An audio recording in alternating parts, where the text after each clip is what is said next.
This is the state of Wisconsin versus Brendan Dassey. It's 06CF88. Appearances, please. Morning, Your Honor. May it please the court. State continues in its appearance by Special Prosecutors Ken Kratz, Tom Fallon, and Norm Gahn. Attorney Mark Fremgen appears with Attorney Ray Edelstein and Brendan Dassey. Morning, counsel. Morning, jurors, members of the jury. If you recall, at the beginning of the case, I gave you some preliminary instructions. One of them concerned evidence. It was evidence defined, and then it said evidence is, and it gave you 3 different kinds of evidence. The third of that triptych was something called stipulation. Third evidence is any fact to which the lawyers have agreed or stipulated. There's also going to be instructions later on that will tell you that the district attorney, or in this case the special prosecutor and the defense attorneys, have stipulated or agreed to certain facts. And those facts would be as stated if the particular witness had been called, or he or she would have testified as follows. I'm going to read to you now 3 agreements or stipulations that the parties have agreed to. These are called trial stipulations. The first is as follows. Stephen Smith is a citizen living in New Holston, Wisconsin, a community approximately 30 miles west of Manitowoc, Wisconsin. Joellen Zipper is a citizen living in rural Manitowoc County, Wisconsin. That if called to testify, Stephen Schmitz would testify that on October 31st, 2005, Teresa Hallback came to the Schmitz property to take a photo of a vehicle for Arbitrator magazine. Schmitz would indicate that Hallback was at his residence at approximately 1:30 p.m., was there for approximately 10 minutes, was wearing a white shirt, waist-length jacket, and blue jeans. Schmitz would state before leaving, Hallback provided Schmitz with the latest Arbitrator magazine and bill of sale, left his property, and drove away in her SUV. That if called to testify, Joellen Zipper would testify that on October 31st, 2005, Teresa Hallback came to the Zipper property to take a photo of a vehicle for Arbitrator magazine. Zipper would indicate that Hallback was at her residence between approximately 2 to 2:30 p.m., was there for approximately 10 minutes, was wearing a white top, waist-length jacket, and blue jeans. Zipper would state that before leaving, Hallback provided her with the latest Arbitrator magazine and a bill of sale, left her property, and drove away in her SUV. Zipper would finally state that Avery Salvage Yard is no more than a 10-minute drive from her residence in Manitowoc County. That's the first stipulation, counsel. Yes, and will that be marked as an exhibit, Judge? I'm going to have it marked as exhibit. Now, I just want to have you affirm for the record that this is your stipulation. That is, Judge. Likewise, defense? Yes, Judge. This will be marked as an exhibit, and we'll get to the exhibit. Exhibit number 196, marked for identification. 196. 196. Thank you. The second trial stipulations is as follows. Number 1, on October 31st, 2005, Bobby Dassey was the son of Barb Janda and brother of the defendant, Brendan Dassey. Bobby Dassey lived in the same residence with Barb Janda and Brendan Dassey at the time. Number 2, that if called to testify, Bobby Dassey would state that between 2:30 and 2:45 p.m. on October 31st, 2005, he was inside the Janda Dassey residence where he observed a blue/green Toyota RAV4 stop outside the residence in close proximity to a maroon van that his mother, Barb Janda, had for sale. Bobby Dassey would state that he observed a young woman that he later came to identify as Teresa Hallback exit her vehicle, take some photos of the maroon van, and walk toward the trailer of Stephen Avery. Bobby Dassey would further state that after taking a shower, he left the residence at approximately 3 o'clock to go deer hunting, at which time he still observed the RAV4 parked outside his residence, but that Teresa Hallback was not observed. Bobby Dassey would state that he returned to the residence at approximately 5 p.m. and he no longer observed the RAV4. That completes the second of the stipulation. Counsel, and here I'm directing any question to the special prosecutor. Is that your stipulation? It is, Judge. And counsel for the defense, is that your stipulation? That's correct. It will be marked as Exhibit 197. The third stipulation is as follows. Number 1, on October 31st, 2005, Scott Tiddick was the boyfriend of Barb Ganda, knew the defendant Brendan Dassey, Steve Avery, and other family members living at the Avery salvage property. Number 2, that if called to testify, Scott Tiddick would testify that between 7:30 and 7:45 on October 31st, 2005, he was at the Ganda/Dassey property where he dropped off Barb Ganda. Tiddick would testify that he observed a large fire in the burn area behind the detached garage of Stephen Avery. Tiddick would further indicate that at the time he observed Brendan Dassey and Stephen Avery standing next to the fire. To the state, is that your stipulation? It is, Judge. To the defense, is that your stipulation? Yes, Judge. It will be marked as Exhibit 198. Ladies and gentlemen, there will be our additional stipulations, but not at this time. Thank you. You may proceed.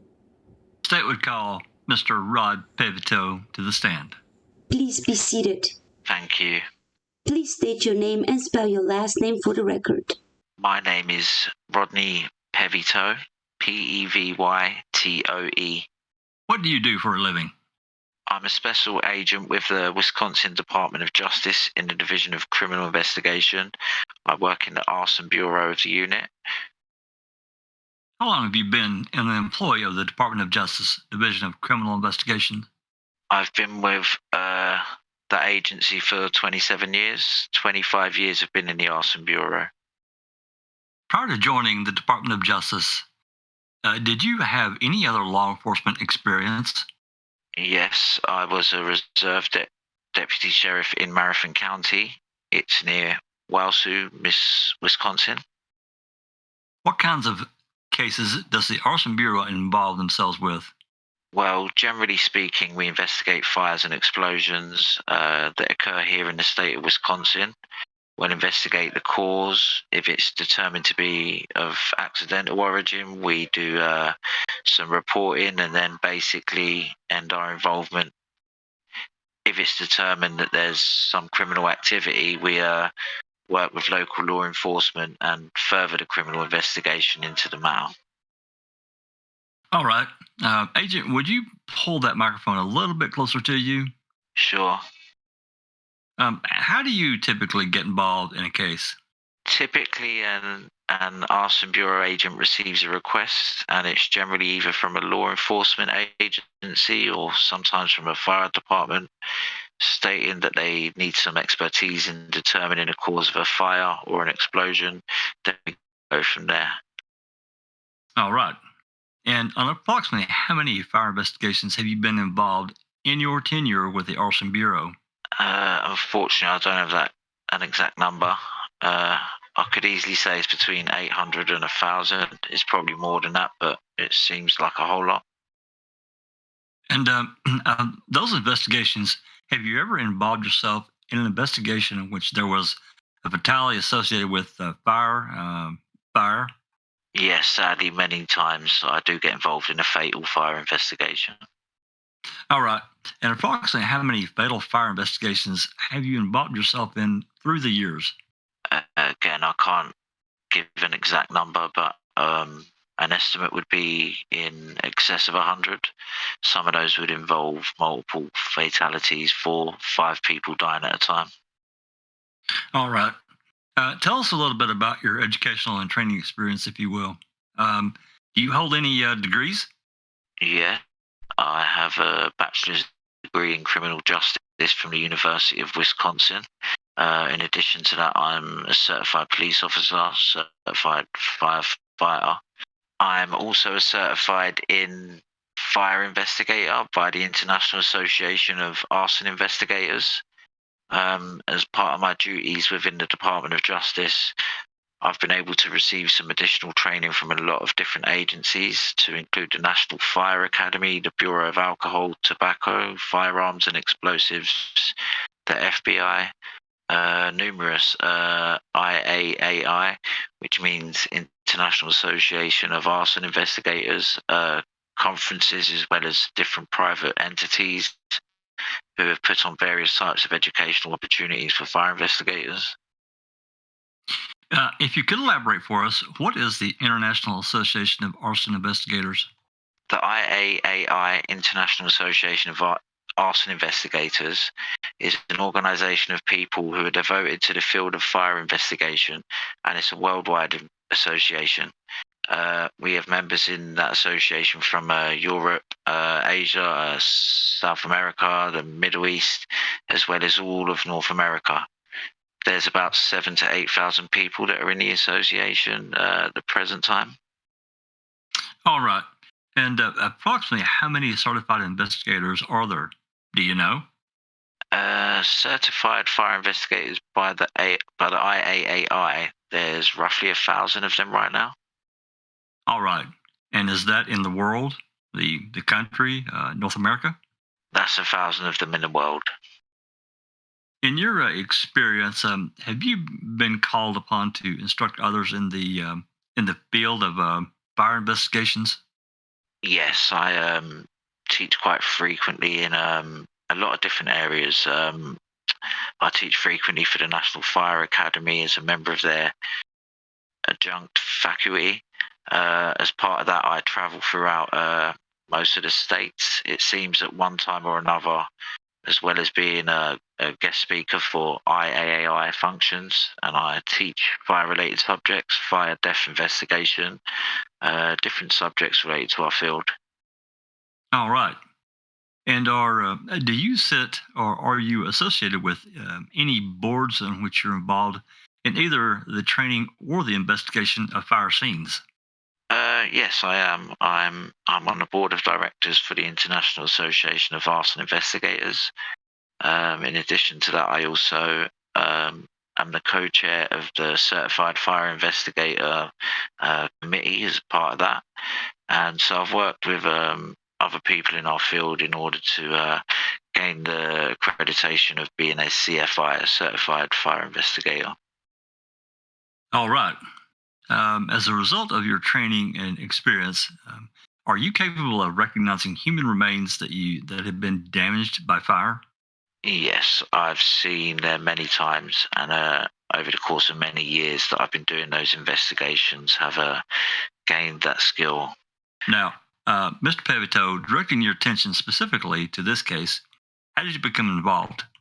On November 9, that was a Wednesday, I was on a different work assignment. I received a telephone call from our Madison office, and they were directing me to come down to Manitowoc to assist other investigation in the ongoing investigation into this incident. And when did you arrive on the scene? Approximately mid-afternoon on the 9th. Upon your arrival, what did you do? Well, the first thing we had to do is we had a security checkpoint, so I went through that. After clearing security, I went down to the command area, if you will, and I spoke to the two lead investigators, Special Agent Fassbender and Detective WIEGERT. At some point, was your attention directed to what has now been referred to as burn pit on the salvage yard property? Yes, I was informed of that on the 9th and actually observed the area, but did no investigation at that time. My actions on the 9th were really just trying to assess what was there and what needs I might do in order to further the investigation. All right. And describe the scene for us on that Wednesday afternoon when you just generally looked around. With respect to the burn pit area, Yes. this burn pit is kind of a large sandy plateau, and in there's a depression in there that had some charred remains. It was covered with a tarp to protect it from the elements as best as it could be done, and had covered an area. Oh, I don't know, maybe 2/3 the size of this room. It seemed like the whole sandy area, maybe a little bit smaller than that, but burn pit or the depression was maybe 5 by 6 foot, something of that rough approximation. Okay. After making this visual observation, what was the first step in your investigation? The first thing I did was the following day, that was the 10th. What I actually started out the day doing is going over to the Sheriff's Department in Chilton in Calumet County, and I did a preliminary examination of some debris that had been removed from the burn pit by other investigators before me. All right. Tell us about your review of the material. Well, I had an opportunity to take that debris and put it under some high intensity lighting, so it would be so it could be inspected. And then piece by piece started to go through that and identify the different items that I suspected would be of evidentiary value. And then I turned them over to the evidence custodian who was with me in order to maintain the custody of those items. Who assisted you in this examination? Special Agent Tom Sturdivant was with me, and Deputy Reimer from the Sheriff's Department was the evidence custodian. He was not doing the inspection, but he was there to receive the evidence. All right. And tell us what items, if any, did you find that you thought were of some evidentiary significance? During the process, I recovered some small fragments that I believed to be consistent with bone. There was some fragments that I suspected were some dental remains, and in addition to that, there were 2 small masses of a charred material that, upon closer examination, I felt that it was consistent with charred muscle, like I've seen on burned fire victims, and I recovered those items and turned those over for evidentiary value. Describe the pieces or pieces that you suspected to be bone and tissue. Can you tell us a little bit more about them? Their condition and how they looked to you. Sure. The 2 pieces of tissue material, they were both relatively small. I would estimate between the size of a golf ball and maybe a racquetball, just in a general size. They weren't certainly round in shape. They were kind of an unusual shape, but they were heavily charred and blackened. You could see that they had some cushioning. You could see when you squeezed them, they had some give in them. And one of them had a length of what appeared to be bone going through it. All right. And to whom do you provide that material? I handed it directly to Deputy Reimer, or Reimer, excuse me. All right. Approximately how much time did you and Agent Sturdivant spend on sifting through this material or this initial harvest from the pit? I would estimate it was about half the day, because it was close to the noon hour that we ended that preliminary examination, decided to come back to the scene. And when you went back to the scene, where specifically did you go? To the Avery property, and then in particular, I went back to the burn pit area. All right. And was going to do a re-examination of that area. All right. Who, if anyone, assisted you on the re-examination of the area at the time? I had a couple of different people. We established a couple different areas to be searched around the burn pit. There were some evidence technicians from the Manitowoc Police Department there, and the grassy area that was around the burn pit just to make sure that there was nothing that could be missing there. We had them search that entire area. Then on the pit itself of the Sandy Mound, I had 2 additional special agents that were helping me. Special Agent Sealer and Special Agent Rind were both Arson Bureau agents with me. All right. And for the benefit of our reporter there, could you spell Seiler? I can try. I think it's Sieheler. All right. Approximately how much time did you spend working on the pit on that area that day? We spent several hours because we had started in the daylight, and I recall the fact that I requested some generators and some high-intensity lighting to be brought in. Once we started that process, I didn't want to end it, so I think we were there till close to 10 at night, if my memory serves me right. And did you then conclude? Yes. All right.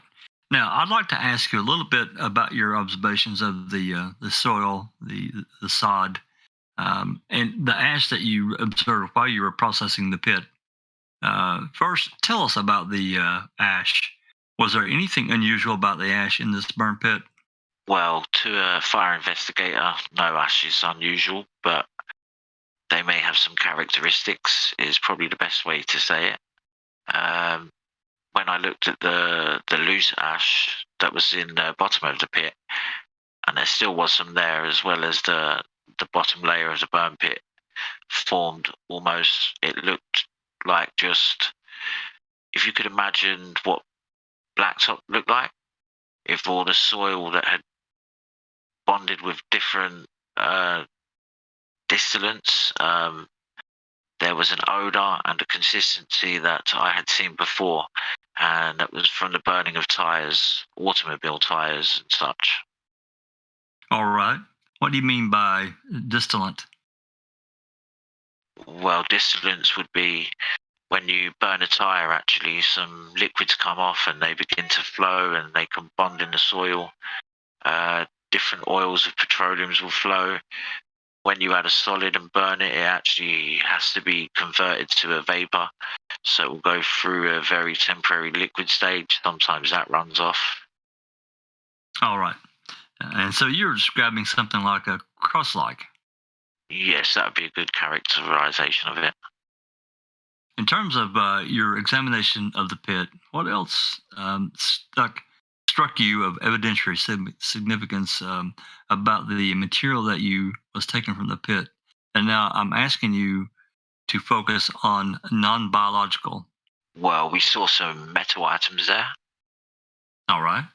In particular, to describe a couple of them, the first thing that drew my attention was there was a mass or a ball that was about the size of a tire, so 15 inches of heavily oxidized wire. And there was a multitude of wires there. And based on my experience, what I've seen is these wires are consistent with what's left when you burn steel-belted radial tires. When you see it, it shows up in this exhibit here. Right. This is right now we're depicting Exhibit 169. Does that help illustrate the point? Yes, very well. You can see the mass of wire or this ball of entwined wire there. That's present. Agent, there is there it is, right there, and you can probably. It's easier, or might be easier, if you would use the screen. Oh, I'm sorry. Thank you. Right in that area is the mass of wire, and that type of wire that's heavily oxidized is what you see when you burn steel belted radial tires. That's what remains there, and there's a significant amount of wire there. So we had a multitude of tires, steel belted radial tires, that were burned, and that would be remaining. In addition to that, I should also point out that in the pit itself and in the remains of the ash, there were broken pieces of wire. So that's what's to see there is not representative of all the steel belting that we saw at the scene, but that is the majority of it. All right. Now, that massive wire that you've identified, was there anything else of significance about that massive wire? Yes.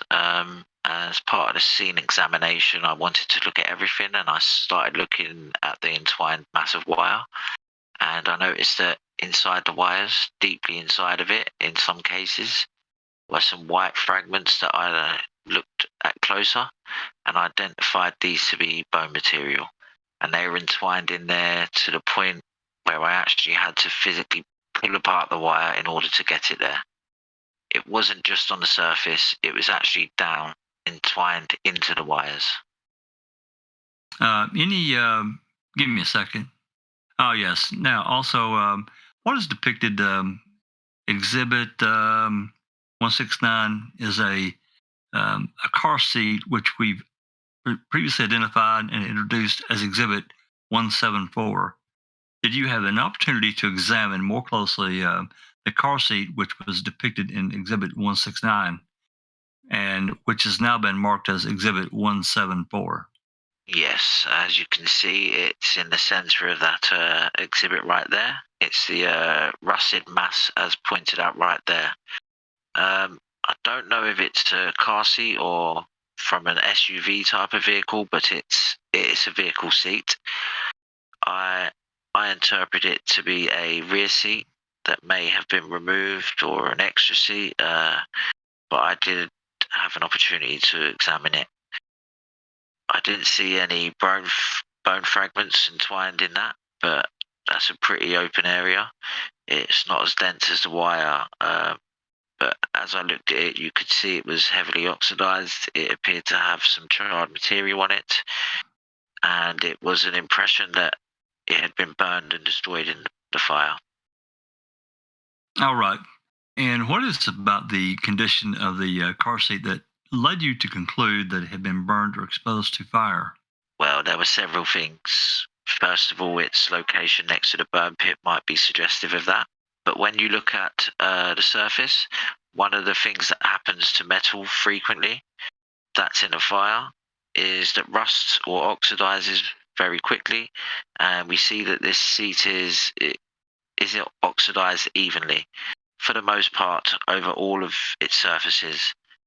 During a fire, a lot of times the protective coatings that would be on metal are burned away. If there's oil or paint or whatever, might be protecting that from the elements, as well as the process of the fire is by its definition of rapid oxidization. So we see metal objects in a fire of rusting very quickly. In addition to that, there's actually some little fragments of charred remains there. All right. Is that why, just for example purposes, people have burned barrels? They don't seem to stay new very long. That's correct. They rust very quickly. All right. And now, before we leave this particular, actually, it would be good transition. I want to go back and revisit something that we talked about just a few moments ago, and that is you told us that there were remains of multiple steel-belted radial tires. Based on your examination of the pit area itself, can you give us a rough approximation of how many tires may actually have been reflected in the remains which were recovered? Based on my expertise from looking at other burned tires and different fire scenes, I would certainly comfortably say it was in excess of 5, probably more comfortably. But because they were so entwined, it was difficult to pull them apart and separate how many tires that we had there, because they were all so glide together. All right. Now, based on your training and experience in research, are you familiar with tires as a potential fuel source? Yes, I've actually burned them. All right. And tell us what type of tire, what type or what kind of fuel source would a tire be? A tire is actually a very excellent fuel source. Those of you who have seen them burning on television or in real life know that they burn with great intensity. I'm actually hard pressed to think of a commonly available material that's in solid form that would be a better material to use to accelerate a fire.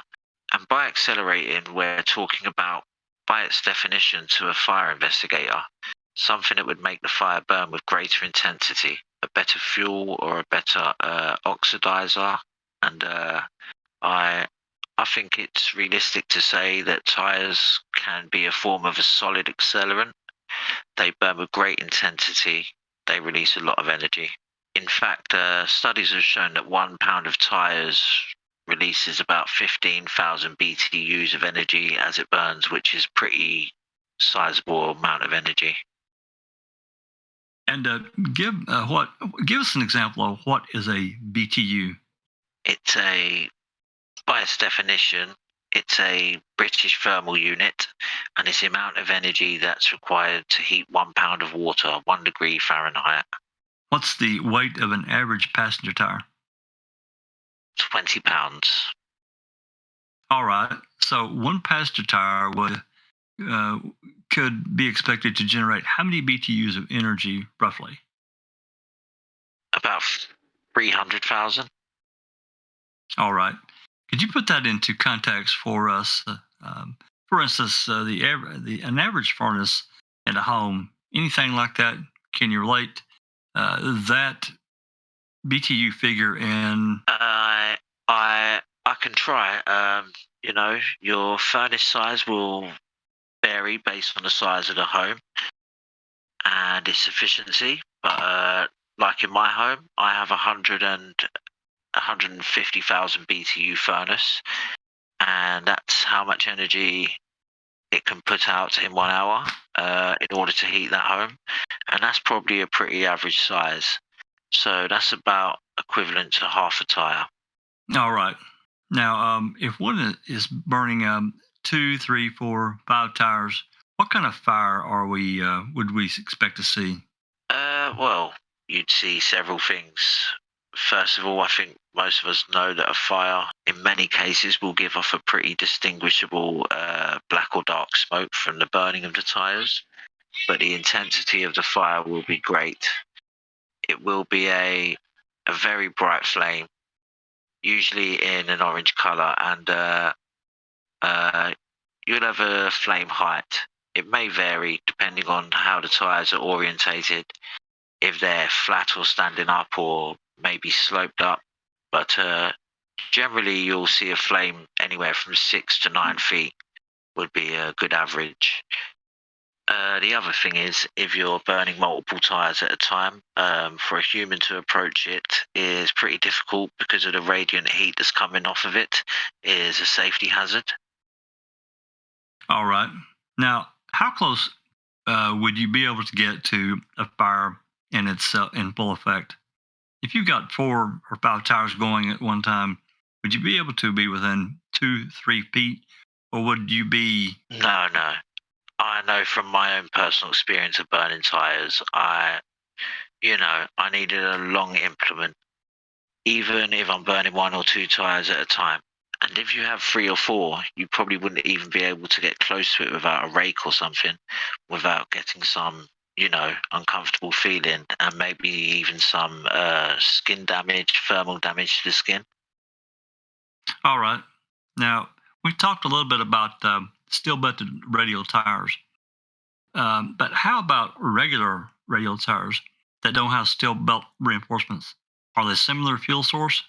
Well, they're a very good fuel source. In fact, there's many tires out there that don't have steel belts in. Typically, trailer tires, in the sense of a snowmobile trailer or a utility trailer, as well as there's glass-belted radial tires, and they don't use that steel cording, so to speak, that you would see in there. So there's, a fair number of tires out there.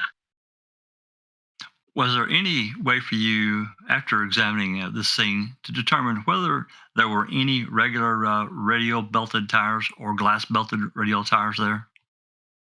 No. In terms of their consumption, Did they leave the similar type of ash and residue that you previously described and attributed to the steel-belted radio tire? Yeah. The construction is basically all the same, with the exception of the belting material being different. All right. Now, in terms of investigation that you've been involved in, can you give us a range of how long it would take to consume a human body in a fire to describe that the remains that you recovered there suggest? I couldn't give you an exact number of hours because there are some variables. If a body is dismembered, it would burn faster because of higher surface exposure. Let's stop right there and start with that. Why is that? Explain that. Well, if you're looking at a body in a fire, you have to consider it a piece of fuel that's exposed to the fire. And anytime you have fuel with more surface area, it's going to burn better. It's like taking a 12-inch stack of newspapers and setting it on fire versus separating all the newspapers out and giving it more surface area. Obviously, the newspapers will burn quicker. In addition to that, when you're talking about a body, one of the first effects that the fire has on the human body is to dehydrate it, because I'm sure all of you know that we have a lot of moisture in our bodies as we're living here now. And that moisture has to be driven out in order for a fire to consume that body, to reduce it down to fuel and consume it, and down to its eventual skeletal remains. So when you dismember a body, or if there's some sort of an injury to the body will tend to bleed out. And if there's less blood in the body, it actually will be consumed quicker because there'll be less moisture for it to be dehydrated and evaporated off before it's consumed. So you were suggesting then, if there were some kind of pre-fire wounds to the body that may hasten the consumption of the body in the fire? Exactly. What are some of the variables? You mentioned there are a host of variables involved in that would directly impact on how long it would take to consume a body in a fire. What are some of those variables other than the one we just talked about? Well, the type of fuel that's used certainly would be an important factor. Tires would be a very good fuel and would speed up that process as compared to, say, greenwood or some different types of firewood. The type of weather conditions that are present, heavy winds, cold weather, extreme cold weather, those would all be factors there, as well as the orientation of the fuel of the body. And what I'm saying there is, if a body's left in a scene and it's undisturbed, the part of the body that's in contact with the ground, if you will, is protected by the ground or the surface that it's laying on. We call that, quite frankly, a protected area. As in any type of fire, if you were to stir the fire and mix up the fuel, that fuel tends to burn better, and you're exposing the protected area. So if a body is in a fire and at some point the body is moved around, you'll be exposing more of its surface and you'll be hastening that consumption process also. All right. Now, what about continued exposure to fuel or adding fuel? I mean, if you were actively tending such a fire, what effect would that have? Well, that would certainly be probably a requirement in order to burn a body out in a fire pit, unless you had just an extraordinary amount of fuel like we have in a house fire. But if you're talking about an open burn pit like the one we saw there, you would have to be adding fuel in order to continue that consumption process, because it would take multiple hours in order to destroy a body in a fire in an open surrounding like that. All right. I'm going to have investigator WIEGERT to bring over a couple of exhibits and have you look at them. We'll start with a rake. If you would tell us again the exhibit number on there. It's exhibit number 170. All right. Exhibit, referencing then to exhibit number 170, have you seen that item before? I have, yes. And tell us about the condition of that exhibit, the rake. Exhibit May I stand? 170. Just stand up, though. Yes, please. Okay. This is a rake that was found by the burn pit. I guess I'd call it kind of a soil or a beach rake. Is typically what it has. You can see that the bottom third or fourth of it is actually charred, and you can see some of the charring, especially in the side that would be exposed down or towards the fire if it had been used to rake. In addition to that, you can see some wires in there, and those are some of those steel belted radial wires that I was telling you about that we had observed in the burn pit. So this bottom third or portion of that rake has been exposed to a fire. All right. Very good. And next exhibit, which is a spade. Okay, and that's exhibit 171. And it's just a regular wooden handled soil shovel. But also you can see it's been exposed to a fire on its lower extremity by the darkening that's there, only to a lesser degree than the rake. I see there's also some oxidation on the edging of the spade. Yes. Is that reflective of fire exposure, in your opinion, as well? That could very easily have come from the fire because it would tend to rust quicker. All right. Thank you. You may be seated. All right. I'd like to return again to our discussion of fuel sources. Again, I'm directing your attention to Exhibit 169, the picture, which is still on the screen, which displays the rear car van seat that we're talking about, Exhibit 174. With respect to Exhibit 174, are you familiar with that type of packaging or seating normally accompanying a car seat? Well, there's usually some sort of a vinyl or fabric or leather type covering over it, but the padding material frequently is a polyurethane foam. From a fire standpoint, polyurethane foam is a tremendous fuel.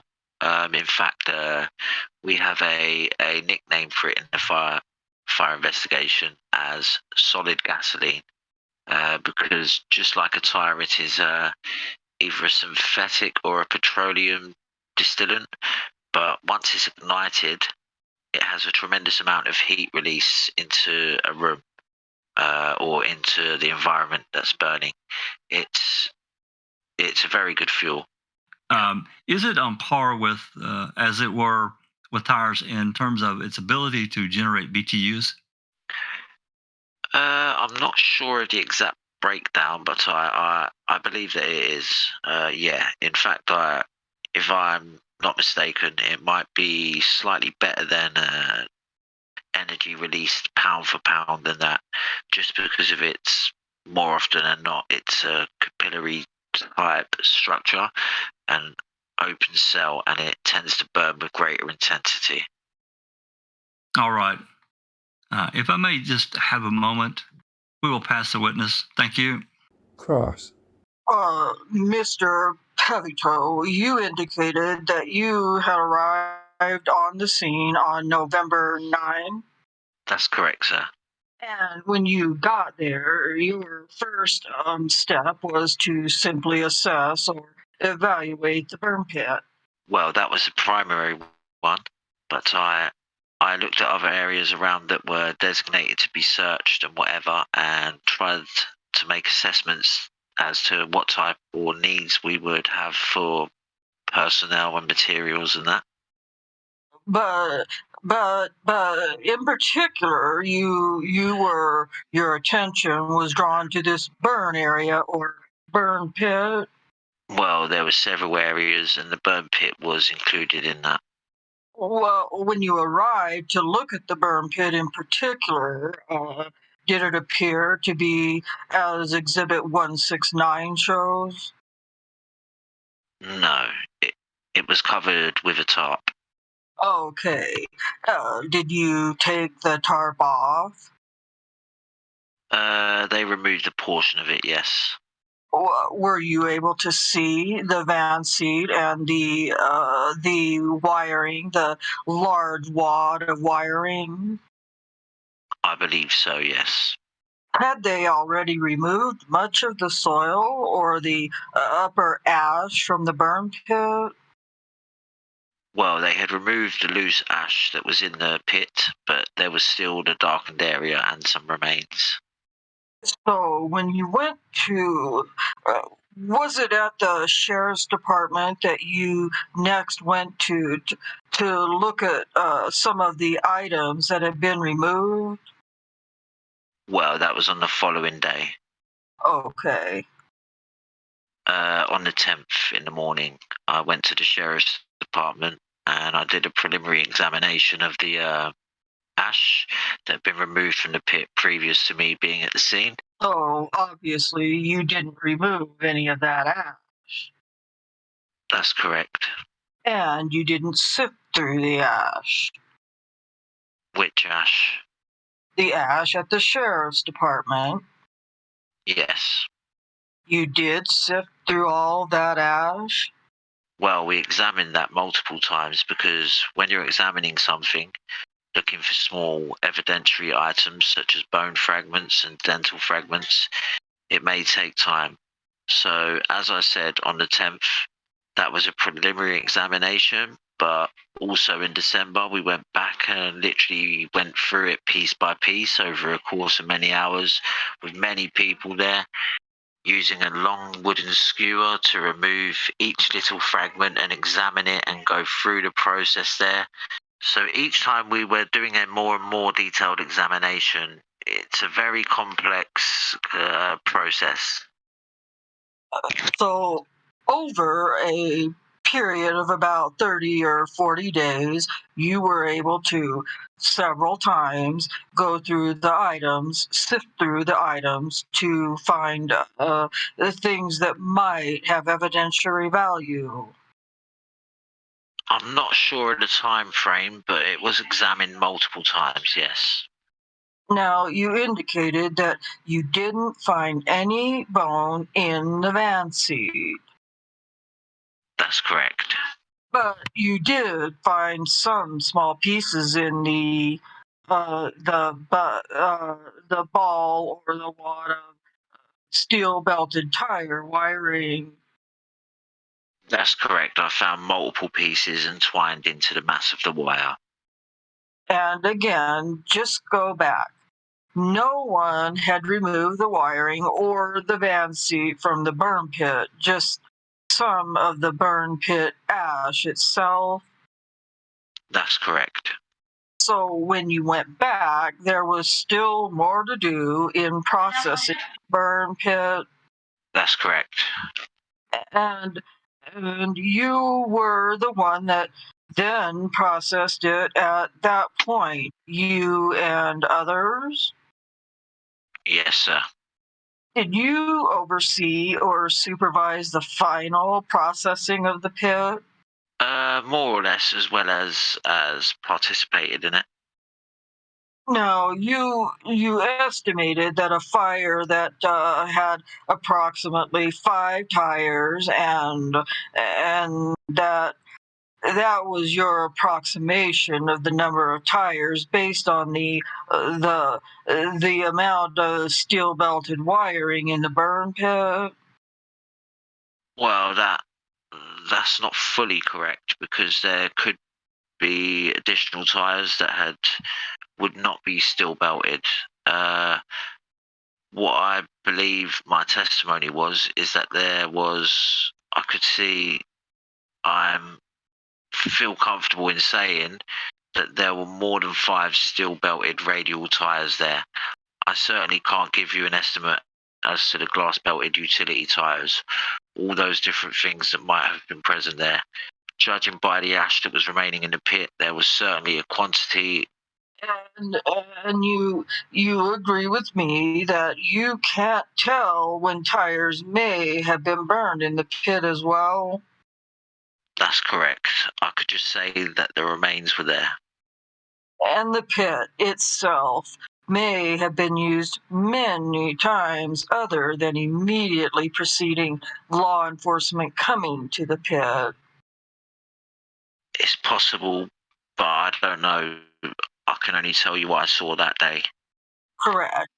There are things you don't know about the pit that you can't, even from your observations and your training, you're unable to tell. That's correct. Under the hypothetical that Attorney Fallon had suggested with a number of tires in the pit, you'd indicated the intensity level would potentially see flames of between 6 and 9 feet, correct?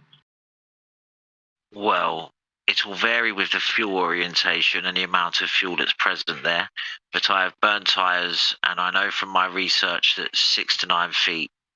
And you have to remember that the flames are kind of going up and down, so the estimate is going to vary as it goes along. There may be times where it could go higher than that visually and then come back down, because what we call that is a diffusion flame process. So it's not it's a turbulent flame, not a diffusion flame. A candle flame is a diffusion flame. It's a perfect flame. It doesn't seem to vary. When we get an open fire, we see the columns of visible luminescence coming up and going down. The flames lick up and down. That's why we see some variation of the flame height. And the intensity of the fire itself isn't simply vertical. It will expand outward in a horizontal fashion as well. Well, you have heat transfer from several different methods. One of those is radiant heat, and that will be coming outward unless it's impeded by an obstruction.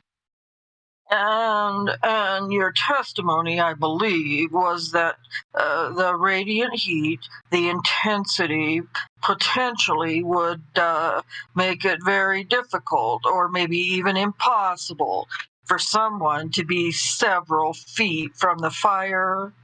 Well, that will depend on the intensity of the fire at any given point. I just know from my own practical experience of a burning being by some burning tires, if you have multiple tires and they're burning freely in a full free state of burn, it is difficult to approach them or get close to them because of the radiant heat causing thermal damage to the skin.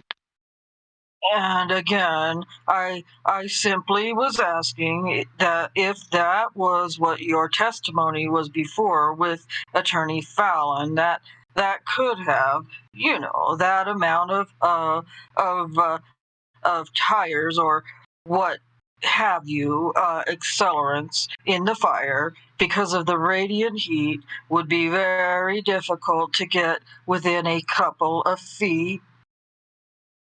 It would be, but you have to remember the variable of how many tires are burning at a given time, because the intensity of the fire is going to go up and down with the fuel source. So if you have several tires that are in full state of combustion, yes, it would be difficult. If you have tires that are not fully burned or are already partially burned, then it would be easier to approach. So someone could be standing right next to the fire. At a given time, yes, depending on the fuel that's burning, because the fire will go up and down and you can approach and have to stay away because of the intensity of the fire. And hypothetically, with the more intensive radiant heat, might have to stand 3 or 4 feet beyond the fire. Correct.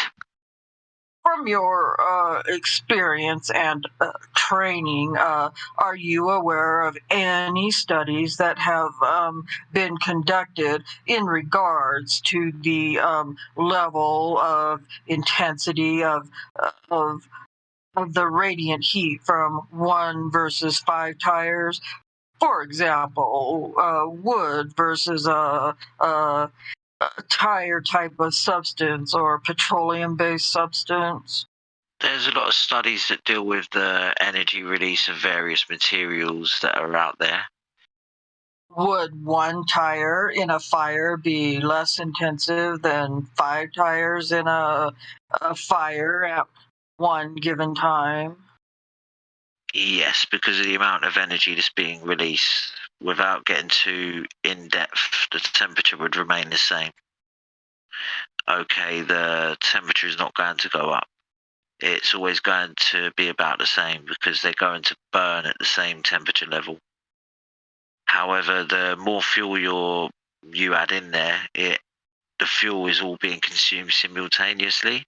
It will release more heat energy in there just because more fuel is in the combustion process. So, correct. The temperature doesn't change. It's the energy or that's released from the fire that would be increased or intensified. Correct. It's called a heat release rate. We generally measure it in joules and megawatts. Again, hypothetically, would wood burn at the same intensity as one petroleum-based tire, for instance? What species of the wood and moisture content? Let's just say standard oak wood. What's the moisture content? Dry. How dry? 50% dry. Would not burn with the same intensity. Okay. Wood plastics, for instance, let's say milk cartons, burn at the same intensity as a tire. Plastic milk cartons, the 1 gallon jugs, or the wax paper cartons? The 1 gallon jugs you would find, let's say, at the grocery store. I don't believe that they burn with the same intensity, but there's a lot of different compositions there, so I'm reluctant to say, without knowing its exact chemical composition, to being able to research it. I'm not trying to belabor the point, but if you don't mind, I have a couple extra questions in that regard. Ask away. All right. Clothing. Does cotton fabric clothing, for example, burn at the same intensity level as one tire? No. Most things burn at the same temperature range. Intensity as far as the heat release is going to vary with the fuel product. And you have to be careful with the terms you're using. If you're talking about the heat release rate, it's going to be greater from certain products than others. If it's what you're referring to as intensity, that's what I'm assuming you're referring to as intensity. I mean, exactly. The radiant heat released from the fire. The heat release rate from the fire? Correct. Okay, that's what you mean? Correct. All right. It will vary with the types of fuels. Okay. I have nothing else. Any redirect, counsel? No redirect. Thank you, Your Honor. You're welcome. Your next witness, counsel. State would call Leslie Eisenberg. Please raise your right hand. Please be seated. Please state your name and spell your last name for the record. My name is Leslie Eisenberg. EISENBERG. What is your occupation? I'm currently employed at the Wisconsin Historical Society as the program coordinator for the state of Wisconsin's Burial Sites Preservation Program. I am also privately employed as a forensic anthropologist. What is a forensic anthropologist? A forensic anthropologist is someone who has had training in anthropology and specifically in a subfield called physical anthropology that looks at human variation, how we are the same and different from each other, with a specific focus on anatomy and the study and understanding of human remains as it applies in a legal context. All right. Doctor, how is it that you are involved in this case? I was requested, my assistance was requested by the Calumet County, by Calumet County Law Enforcement to provide assistance, looking at human remains that were recovered in November of 2005. And you are here today to do what? I'm here today to explain my findings, and also here today to render several opinions, notably about the sex, age of the remains of the individual I examined, as well as rendering an opinion as to the manner of death, how the person whose remains I examined died. Before we do that, if we could talk a little bit about your background and training. First of all, beginning with your educational experience, what degrees you hold? I hold bachelor's degree in anthropology, a master's degree in anthropology, a PhD or a doctorate in anthropology. And I'm also a board certified forensic anthropologist, one of 75 in the country. What does that mean, board certified mean? Board, being called a board certified forensic anthropologist means that you've jumped through a lot of hoops and have had your work carefully scrutinized by members on the American Board of Forensic Anthropology. In order to receive the title of what's called diplomat, which really means board certification, one must submit case reports for evaluation by the board. And the board then will determine whether or not you are fit or ready to sit for an all-day examination, the morning of which involves a written examination, and the afternoon is a hands-on practical examination involving the examination, analysis, and interpretation of bone in many different conditions, much of which fragmentary. What, if you would, are some of the key positions or responsibilities that you have held in the field of forensic anthropology that assist you in performing that work? Notably, I was a consultant for the Office of Chief Medical Examiner of New York from 1986 until 1993, when I moved to Wisconsin to take the position as program coordinator for the Wisconsin Historical Society's Burial Sites Preservation Program, where I have occasion on a fairly regular basis to examine and identify human bone, animal bone, and so on for law enforcement.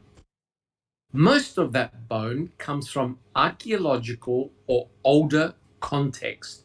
I also, since 1995, have been a member of a federal disaster team, a regional federal disaster team, which goes by the acronym DMORT, DMORT, which stands for Disaster Mortuary Operational Response Team. And in that capacity, I have been deployed on several occasions, the earliest of which was in 1999 at the site of an Amtrak train crash in Bonaire, Illinois, where there were fatalities primarily as a result of a fire in the sleeping car of that train. After that, I was asked immediately after the World Trade Center attacks on September 11 to be one of the first teams to respond to the East Coast disaster, where I had occasion to work to identify and examine fragmentary human and non-human remains. Most of those remains had been exposed to considerable trauma and burning, as you might imagine. And more recently, in September of 2005, I had occasion to be called or deployed down to Mississippi after the Hurricane Katrina. And at the same time, Hurricane Rita came through to help identify remains of individuals who died during the hurricane, as well as collecting and identifying skeletonized human remains that had been washed out of cemeteries, in ground burials, as well as above ground mausoleums. All right. And so that how long have you held your board certification in the field of forensic anthropology? For 10 years now. I received that certification in 1997. In addition to the DMORT, appointments and status, have you received any other noteworthy appointments? Yes, I have. I have are you talking about memberships, or if you can clarify for me? Sure. In the field of forensic anthropology, there are some appointments or memberships of groups that you find particularly pertinent that assist you in conducting your work. Understood. Thank you for that clarification. From 1999 through 2005, I was an elected board member for the American Board of Forensic Anthropology. And for the last 3 years of that 6-year appointment, I was elected secretary of that board. Do you have any particularly, let's ask it this way. Do you have any publications in the field of forensic anthropology? Yes, I do, sir. Tell us about those. Some of those publications are jointly authored by others whom I've worked. They appear in what is the preeminent journal in the field of forensic anthropology, which is called the Journal of Forensic Sciences. I also have a number of other publications that span the fields of archaeology and forensic anthropology that are specifically focused on human remains and the identification of human remains. I'm going to have Investigator WIEGERT show you Exhibit 199. Yes, sir. All right. And do you recognize that? Yes, I do. It's my resume, or what is referred to in the academic field as a curriculum vitae, a history of your accomplishments, if you will. And did you prepare that? Yes, sir, I did. Is that a true and accurate summary of your educational training and professional experience in both forensic anthropology and otherwise? Yes, sir, it is. Very good. All right, Doctor. Directing your attention then to this particular case, when did you become involved in this case? I initially became involved in this case through a telephone message that was left for me on November the 9th, 2005. What were you asked to do? The contents of that voicemail message that was left for me was that some remains had been found. And I was asked to examine those remains that had been left for me in a sealed container in my office, awaiting my return. At the time I received that call on November the 9th, I was in transit back to Madison from National Conference on Missing Persons in Denver, Colorado. I was one of several people at the time who was representing the state of Wisconsin at that conference. And what were the tasks? What specifically were you asked to do by law enforcement? I was asked to examine items that were in flat cardboard box that had been sealed with evidence tape when I received it. And I was asked to identify if any of the items in that box were of human origin. I'm going to have Investigator WIEGERT bring you a series of photographs. Thank you. I believe the first photograph there is marked as Exhibit 183. We'll have that displayed on the screen in a moment. Let me ask you, do you recognize that? Yes, sir, I do. All right. And what is depicted in Exhibit 183? I, along with other investigators, are sorting through material that was collected from the Stephen Avery property. And we are looking through this material with the objective of looking for any human remains or other objects of significance that had been collected from that property. Tell us a little bit about that process that's depicted in the photograph, if you would. The process that I use to examine all the material presented to me for examination is a fairly systematic process, and a process that every forensic anthropologist goes through. And the first thing that I do, and the major contribution that any forensic anthropologist can make to an investigation like this, involves the recognition and sorting of human bone. And in this case, burned human bone from burned and unburned non-human bone. The next step in that process is looking at the burned human bone that has been sorted out to see if there are any diagnostic or telling attributes or traits to any of those fragments that can tell the anthropologist something about those remains, whose remains you are looking at. The next step in the process is taking those diagnostic fragments and developing what we call in the field a biological profile. And what that means is determining, if you can, the age of the individual, the sex of the individual, the stature of the individual, how tall they were, and the ancestry, if possible.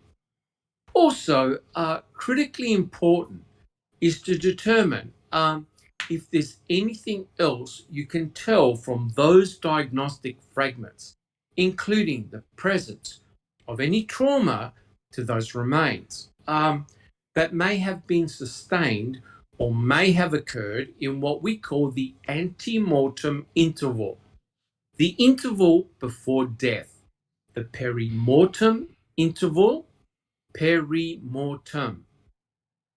And that simply means at or near the time of death, or in the post-mortem interval during a time after death. And the other activity that I undertook with these burn fragments was trying to see if I could refit any of those fragments with each other. Very well. What is the next photograph? I believe that would be Exhibit 184. Is that correct? That is correct. And what is depicted in Exhibit 184? That is a photo of myself and other investigators looking through additional material that has been collected for the presence of any human remains, bone fragments, dental structures, or anything else that we considered significant. All right. And the next photograph, Exhibit 185, I believe. That is correct. All right. Exhibit 185 represents the interior and contents of the box that was initially left for me for examination on November 9th of 2005, that I had the opportunity to initially examine the following day on November the 10th, 2005. All right.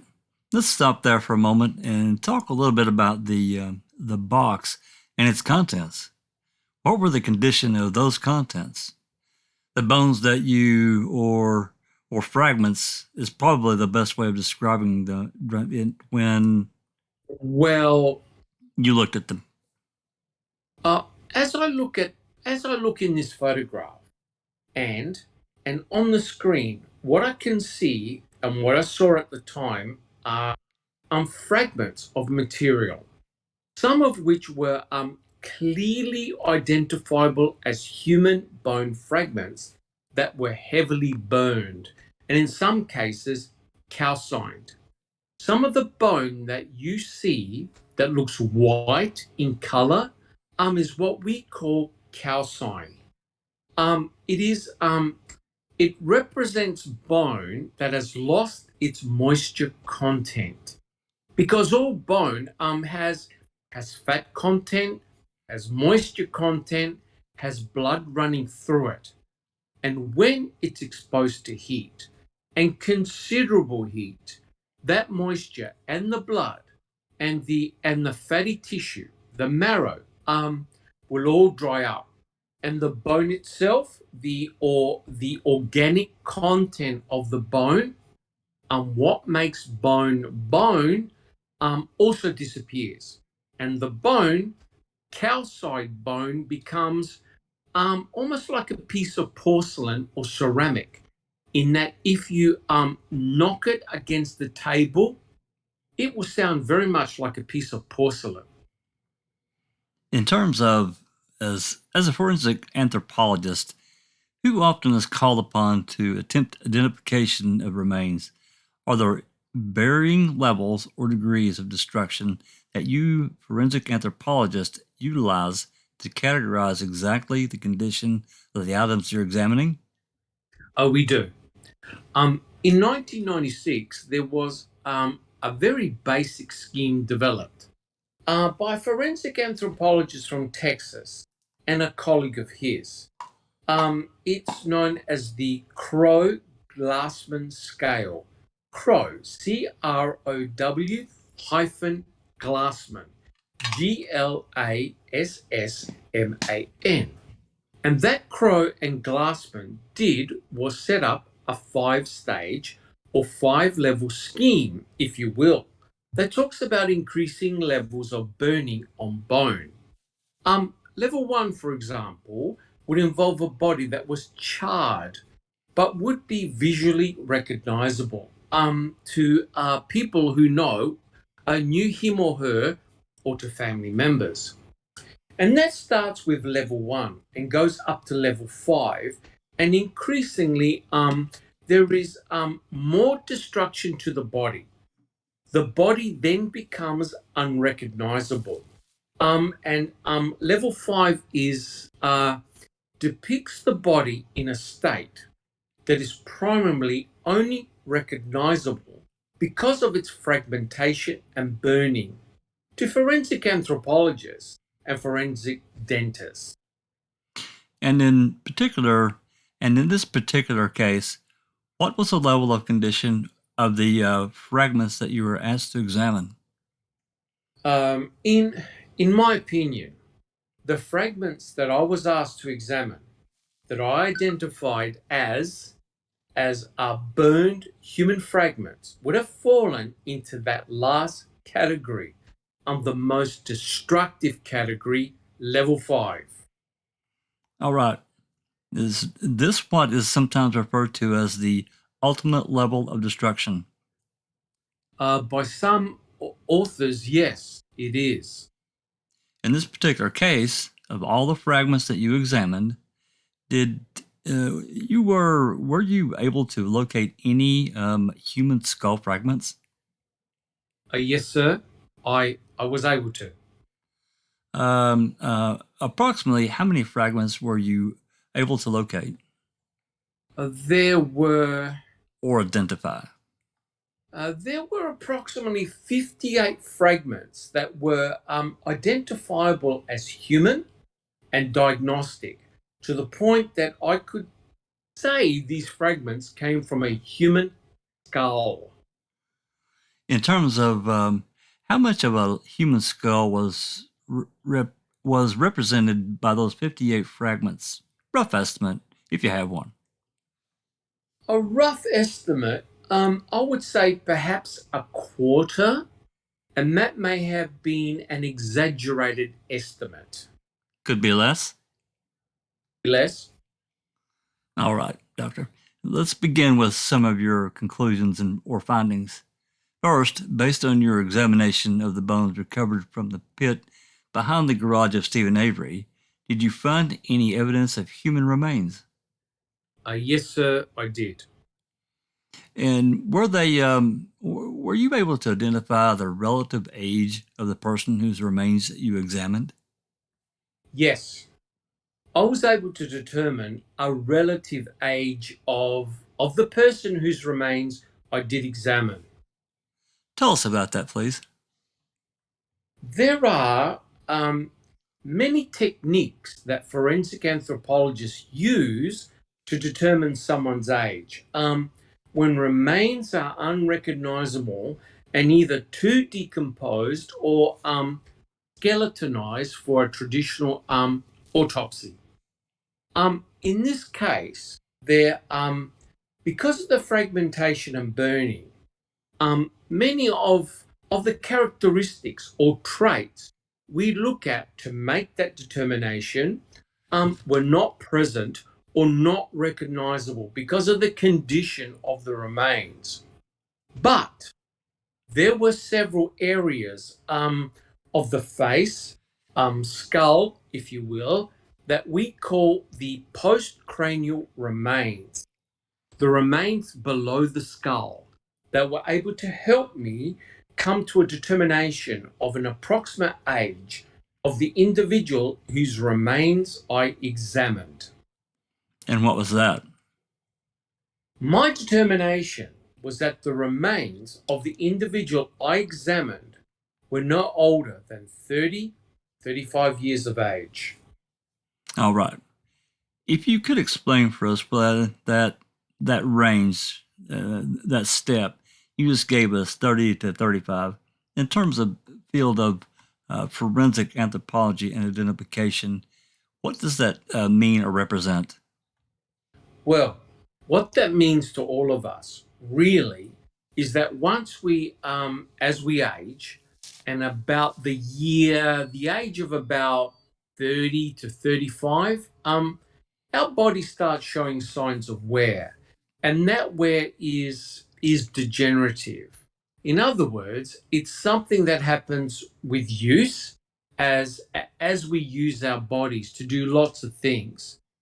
And that's at about the time when forensic anthropologists can pick up signs of arthritis, or what's sometimes called degenerative joint disease on many parts of the skeleton. What I did note from the joint surfaces that were present to examine was that there were absolutely no traces of the beginnings of arthritis, which allowed me to cap the age as no older than 30 to 35 years. I also had an opportunity in looking at the skull fragments, and some of those fragments had suture lines. When we think of the skull, we may think of a ball-like structure or a sphere-like structure. But in fact, our skulls are made up of many bones that come together at what are kind of joints. They're not like a shoulder joint or a hip joint, but it's where the bones fit together, almost like teeth in a zipper. And in some places, and those openings called sutures, where those bones come together, had not fused, which is something you typically see as someone in someone who's much older than 30 to 35. All right. So, in effect, then you're telling us these remains of a person who's under age 30. Yes, sir. All right. Were you able to determine the sex of the person by the remains which were recovered? Yes, sir, I was. And what did you conclude? Based on examining certain diagnostic fragments, I was able to determine that the remains presented to me for analysis, those fragmented and burned remains, were those of a female. All right. I'm going to have the next exhibit. I believe the photograph is in front of you. It should be at 186. Oh, that's correct, sir. We have that now on the screen. Does this photograph assist you in explaining why you concluded these were the remains of a female? This image is one of the areas I looked at in the body that allowed me to make that conclusion. All right. Tell us about that.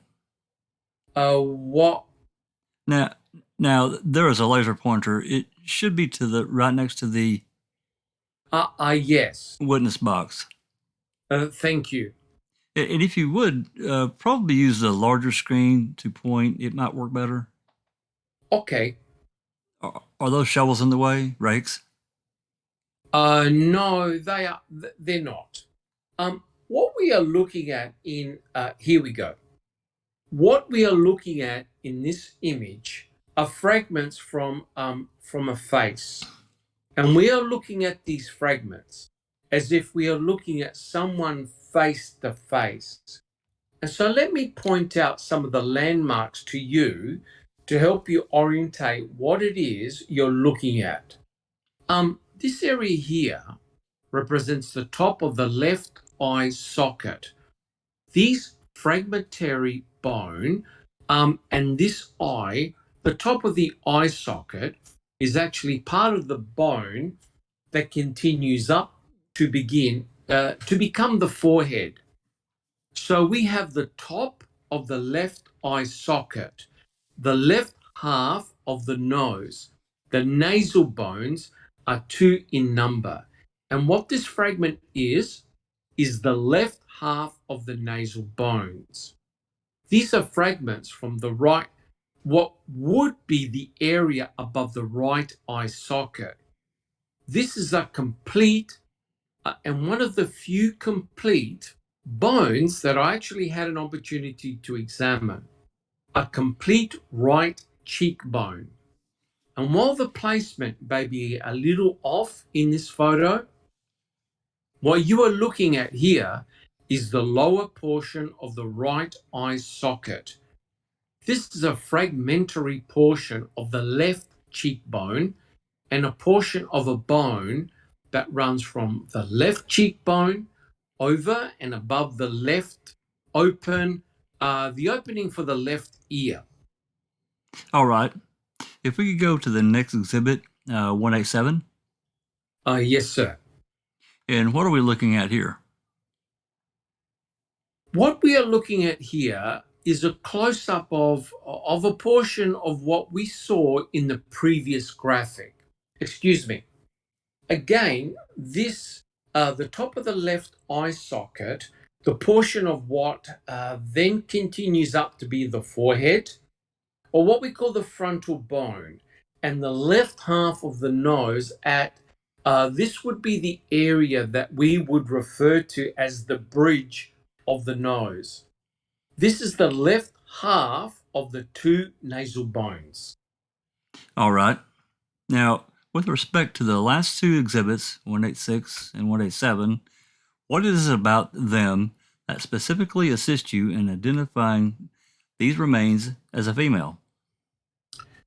Fairly diagnostic. or telling to any forensic anthropologist or any biological anthropologist is that there are certain shapes that are characteristically female in the skeleton and other shapes, what we call morphology, that are characteristically male.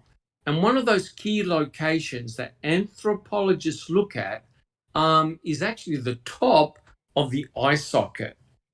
In females, that rim or ridge is fairly sharp and does not protrude. In male skulls, that area, that edge is very blunt. And you often see heavy bone development over the eye sockets. And we don't see that here. I don't see that here. And what I see in terms of morphology and shape and general bone architecture to the facial bones, but especially above the left eye socket, leads me to conclude that these facial bones, and in particular this bone here, comes from a female. All right. Now, Doctor, during the course of preparing and reviewing the matters of this case, did you have an occasion to work with a Tim Austin from the Wisconsin State Patrol? Yes, sir, I did. And did he assist you with some of the exhibits that we're about to see? Yes, he did. All right. If you would, take your attention to the next photograph. All right. And this is Exhibit 188. Yes, sir. And what are we looking at here with Exhibit 188? What we are looking at here is a graphic depiction of not a real skull, but a computer-generated skull. And the arrows and the descriptions on this graphic point to the areas of the skull and the facial bones that have been recovered and identified by me and described to you in the previous slides. And that, I see there's a notation, evidence tag 8318. Is that all reference to the box that we previously examined? Yes, sir. The area, we don't see all of it here, but the identifier for this particular slide that says evidence tag 831, and we'll wait for the 8 to show up. 8318 was the evidence tag identifier for that white open box we saw earlier on. The material that was initially collected and the material that I initially examined and sorted through. All right. All right. Next exhibit, please. It should be Exhibit 189. Yes, sir. All right. And if you would, what is depicted here?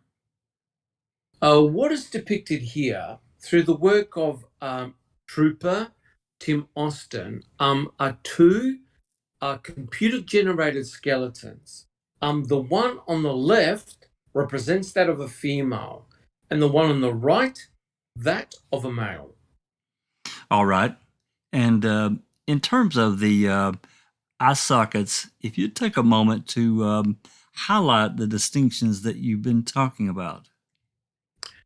In the fragmentary skull and facial bones that were recovered, the area that I was pointing out a little bit earlier was just above the left eye socket and above the bridge of the nose.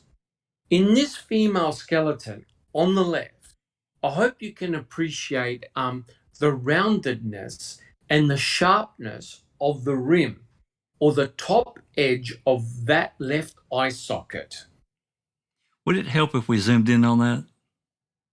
It may for the jury, sir. This area in particular is a hallmark of what anthropologists recognize or identify as coming from a female skeleton, because it's a relative gracelessness or I guess sharpness and smoothness of that edge. in contrast to what we would see in a typical male skeleton.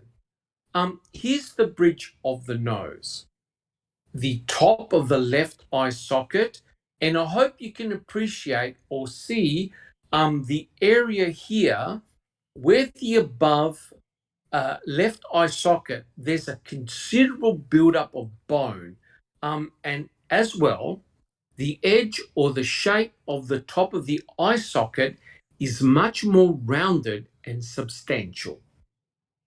Doctor, although you've determined the relative age and sex of the person, were you able to determine ancestry or stature of the person after your examination of the remains?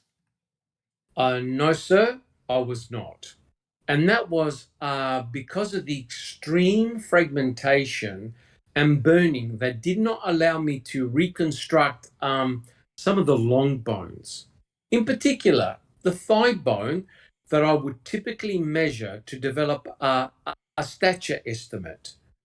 Likewise, many of the landmarks that I would use to determine ancestry or racial affiliation were not present because of that fragmentation. All right. As a forensic anthropologist, are you familiar with the concepts of cause and manner of death? Yes, sir, I am. First of all, tell us, are you frequently asked to render opinions on, for instance, cause or perhaps manner of death?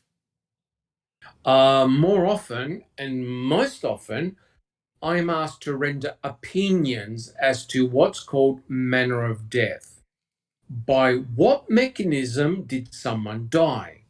Less often, cause of death, because often that's the purview of a forensic pathologist. But in cases like this, where the remains are so fragmentary and are too fragmentary for a traditional autopsy, it often falls to the forensic anthropologist to make a determination about what's called the cause of death and manner of death.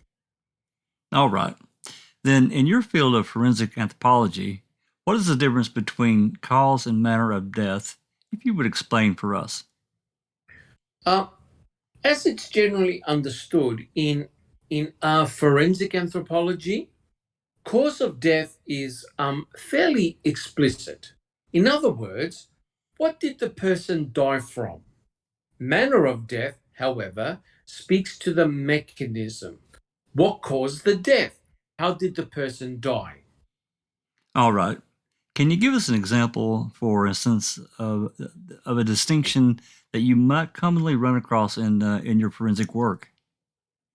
Oh, I guess cause of death. If I pretended to be a forensic pathologist for a minute, might be heart attack or tuberculosis. A manner of death for a heart attack might be accidental. Manner of death in general, there are 4 different categories that are understood when we talk about manner of death. And one of those categories can be a natural death, which might result from a heart attack. A second category of manner of death might be considered accidental. Did someone fall off a ladder, hit their head, or sustain a spinal injury and die accidentally? A third manner of death is suicide. And fourth, most commonly recognized, is homicide. Is there sometimes a fifth, such as unexplained? Unexplained, or sometimes even a sixth, being undetermined. Okay. Based upon your training and experience, based upon your training and experience and the examination that you conducted in this case, do you have an opinion as to the manner of death of the individual whose remains you examined? Yes, sir, I do. What is that opinion? It is my opinion that the remains of the individual I examined died as a result of a homicide, and in particular, homicidal, what I'm calling homicidal violence. All right. Now, during the course of this investigation, did you have an opportunity to meet and consult with a physician by the name of Jeffrey Jensen? Yes, sir, I did. And who is Jeffrey Jensen?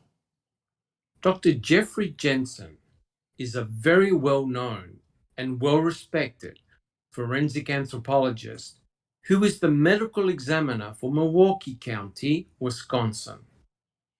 All right. And just generally, then, the distinctions between a forensic pathologist and a forensic anthropologist, which you are, just briefly, what's the difference? Well, if you ask a forensic pathologist what the difference is, their first answer will be that they have been to medical school. They are real doctors, and forensic anthropologists are fake doctors because they only have a PhD. But in general, forensic pathologists are doctors who specialize in pathology and who have had further training and certification in a field called forensic pathology or pathology that is applied in legal context.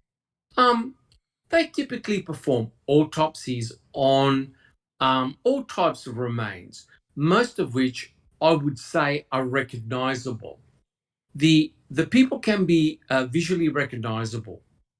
Sometimes those individuals have died as a result of a burning episode or a drowning or other type of activity. All right.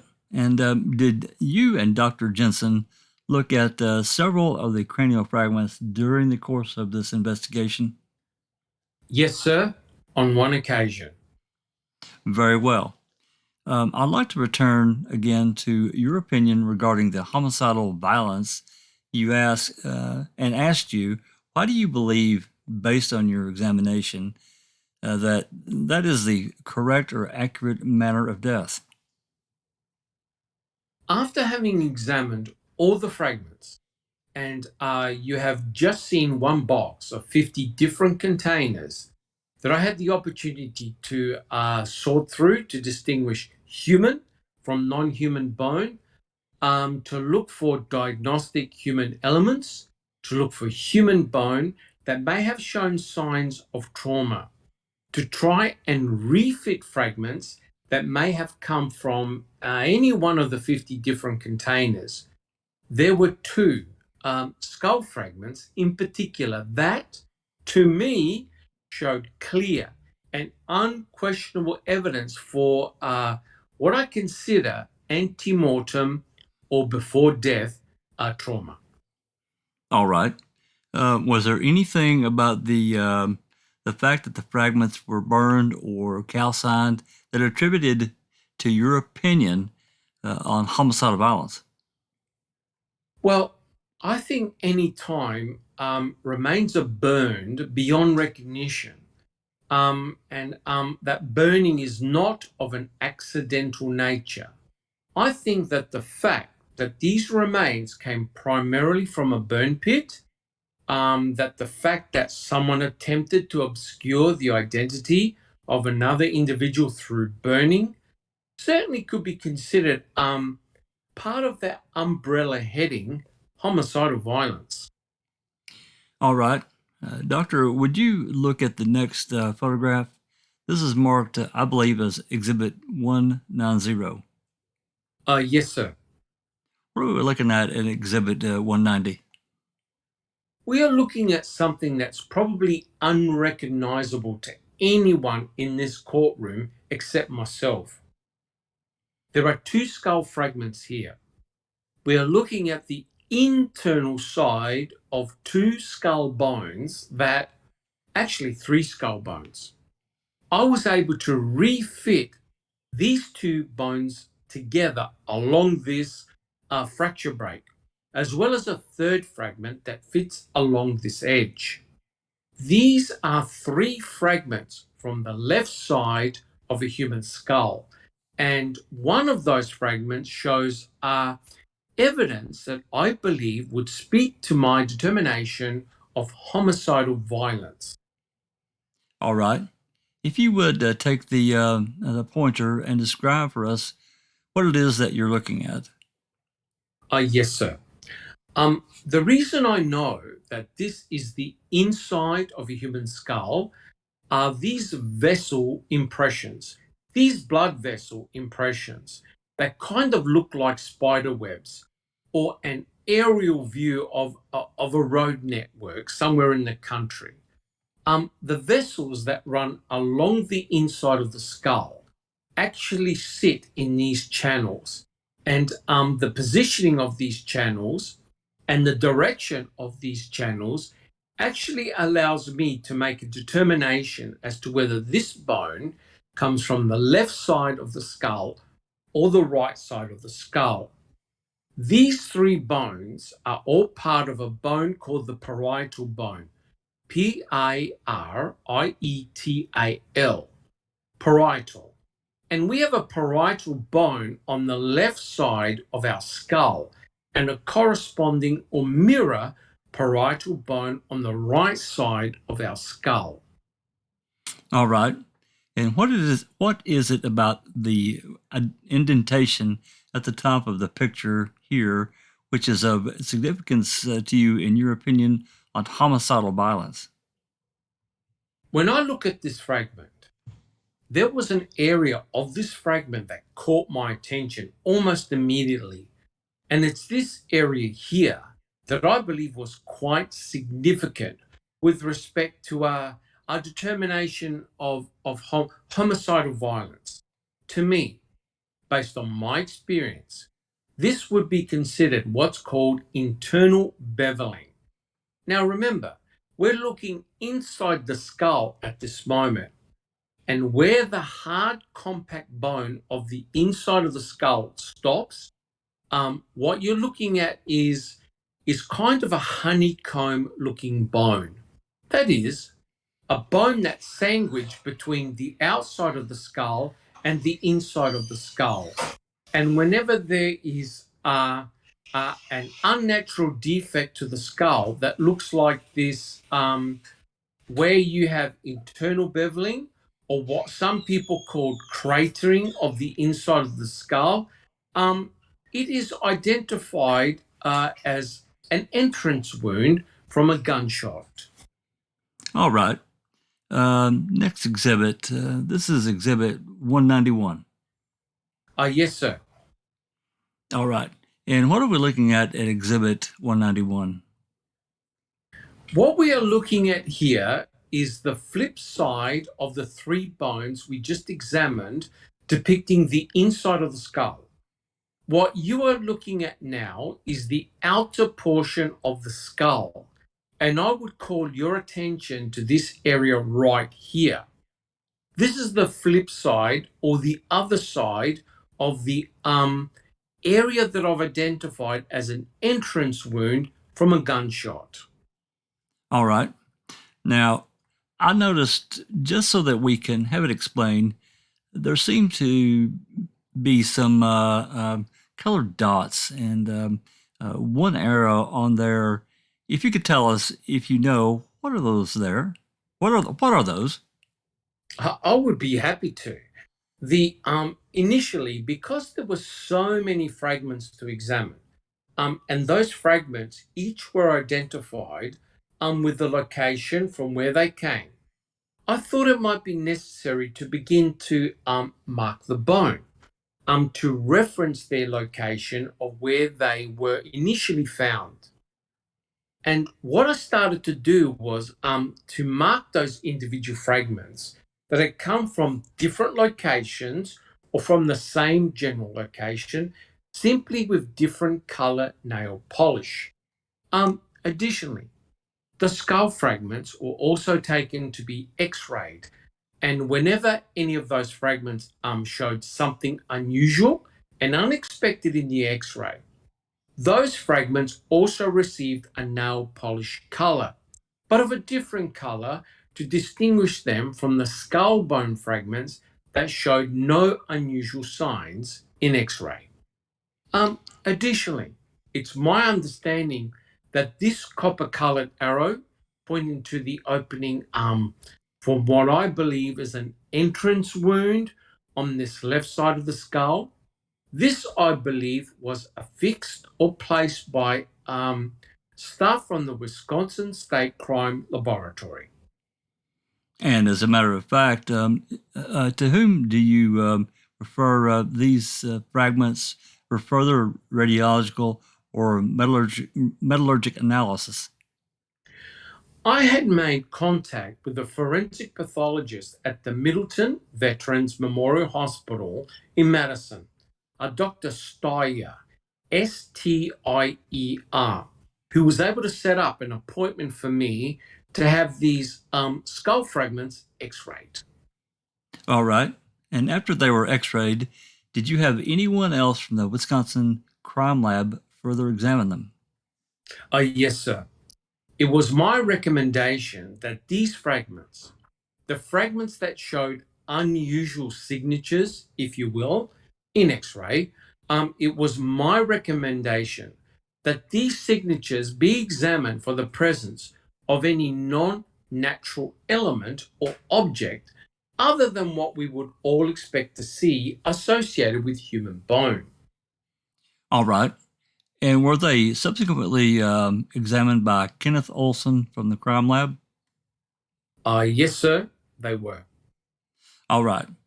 The next photograph, please. This would be Exhibit 192. Yes, sir. And what are we looking at in Exhibit 192? Doctor. This is another one of those burned fragmentary skull bones on which I identified what I believe is another entry from a gunshot. And which type of what part of the skull is depicted in Exhibit 192? What we are looking at here is a fragment from the back of the skull. The part of the skull you can feel when you rub your hand up and down above the nape of your neck. It's called the occipital bone. OCCIPITAL.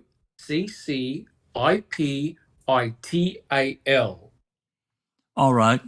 And again, if you'd use the pointer, what was the interest or significance to you with respect to this occipital bone? I saw the same bony signature, the same unnatural defect in this fragment from the occipital bone as I did in the previous bone, the parietal bone, from the left side of the skull, where you can see that honeycomb appearance on the inside of the skull. And here we're looking at the inner table or the inside of the occipital bone, seeing the same kind of partial concentric defect with the exposure of the honeycomb portion or the intermediate portion of the skull bone, where the force of the entry actually blows a larger area or develops that cratering that I spoke about a minute ago. All right. The next exhibit, please. Now we've had some discussions regarding the parietal defect. We're showing you now Exhibit 193. Yes, sir. All right. And does this show the relative placement of the parietal bone and the defect you observed?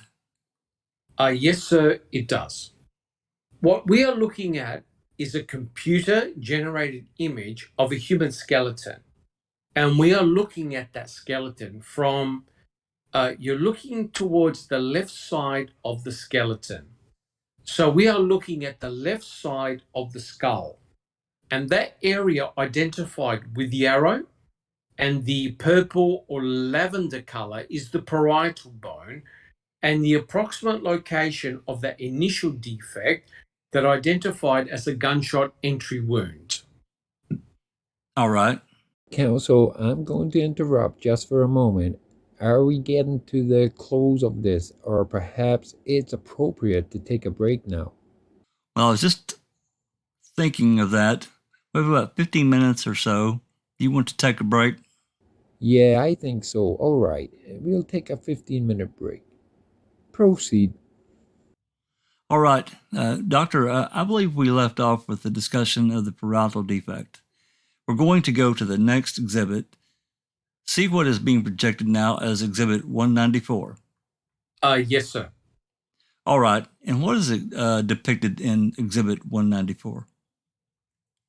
We are looking at the back of a skull, the back of a computer-generated skeleton, and focusing on this time, not the parietal bone on the left side of the skull, but the bone at the lower back of the skull called the occipital bone, and in particular, the approximate area of the second internally beveled defect. All right, next should be, I believe, Exhibit 138. Is that the next one in line? Yes, sir. Okay, Exhibit 138. Do you recognize that? Yes, sir, I do. And what is Exhibit 138?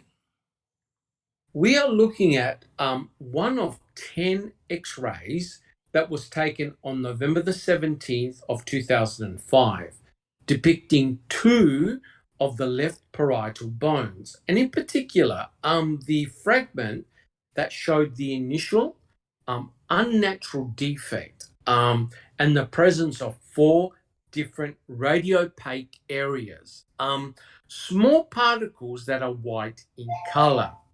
There's one here, right within and adjacent to this cratering. And again, these are the vessels that tell me that this is the inside of the skull. Here's another one of those bright white flecks. And there are 2 others. One is right here and one just below it. And these flecks show up as bright white like this because the X-rays cannot penetrate them or pass through them like they can with the remainder of the bone. All right. Now, Mr. Olson from the crime lab has advised us that his findings were that they were, in this particular exhibit, traces of elemental lead. My question for you, as a forensic anthropologist, is that a naturally occurring phenomenon in human skull tissue, to your knowledge? It is absolutely not a naturally occurring defect and something I would never expect to see in bone that had not sustained a gunshot wound. All right. Your next exhibit then is which one, please? 139, I believe? 139, yes. All right. Directing your attention then to Exhibit 139, in particular, the fragment, there are 8 fragments. Your attention is directed to the fragment on the upper left-hand corner. That fragment that you have now circled, what is that we're looking at? This particular fragment is yet another fragment, that occipital bone fragment. The fragment from the back of the skull that also shows an internally beveled defect. And in this case, adjacent to and within that defect are a minimum of 10 different areas, particles of this bright white, again, which is of a substance different than the surrounding bone, radiopaque, in that the X-rays cannot pass through them. And you said that was taken on November 17, 2005. Is that before you began your cranial refit efforts? Yes, it is, sir. Okay, and just so that we're clear, is that the inside or the outside of the occipital bone at the back of the skull that's being depicted? I do not know, because I do not believe the radiology technician who took this image indicated whether it was an interior, front, or posterior back image, from what direction she was taking the image. Very well. Next, please, should be, I believe, Exhibit The last exhibit I have before me is Exhibit 195. Okay, very good. Now, I'm going to leave that on the screen for a moment and ask a few preliminary questions. Do the presence of the radiopaque, these impenetrable flecks, as they were, are they supportive in your mind of your diagnosis that the manner of death is homicidal violence? Absolutely, yes. And why is that, Doctor? These non-naturally occurring particles that have been identified by the crime lab as having lead content would never be seen in bone that had not been subjected to gunshot trauma. All right. Now, of interest, I think, to many of us is this. Is there any way for you to determine, based on your examination of the remains, which entry defect, the parietal or the occipital, came first? No, sir. I cannot make that determination. However, were you able to determine whether these defects existed prior to them being subjected to the burning episode or after? Yes, absolutely. I could make that determination. And what could you determine? What is your opinion? As I examined these fragments, it was clear to me that their edges were similar in color to the burning of the rest of the bone. And what that tells me is that these edges, these fragments, the bone was fragmented with the edges exposed at the time it was exposed to fire. Now, were there other human remains in this case that were examined that were not of the not from the cranial area? Yes, sir. All right. And we have what is depicted on the screen as Exhibit 195. Yes, sir. And first of all, would you be so kind as to explain the phrase postcranial findings? A postcranial simply means anything below the head or the skull. And in terms of your examination of the remains here, what other postcranial remains were identified to you as coming from the burn pit behind Stephen Avery's garage? Virtually every other bone in the body was represented by at least one fragment, and in some cases, many more fragments. And what we see depicted here on this graphic are areas of the body from which I was able to identify one or more fragments or entire bones that could be definitively identified as to their origins. For example, the clavicle or collarbone, or the metacarpals, the hand bone, or the vertebrae, parts of the spine. Are all of the remains consistent with that of an adult female? Not every bone in the body will allow you to make a determination of age and or sex, but the fragments that were diagnostic or held that information for me to look at allowed me to confirm that these remains, these fragmentary burned remains, were those of an adult female. All right. Now, I just have a few more questions. In the course of your examination, did you find evidence of human remains obtained from an area other than the burn pit behind Stephen Avery's garage? Yes, sir, I did. Tell us about that, please. There was a second location away from the burn pit and closer to the what was then referred to as the Dassey property. One of the 4 burn barrels contained human bone fragments. All right. And just for the benefit of the jury, can you kind of tell us a little bit about what kind of human bone fragments were recovered from that area? Yes, sir. In the burn barrel identified as burn barrel number 2, there were burned human bone fragments from the spine, from the shoulder blade, or what we call the scapula.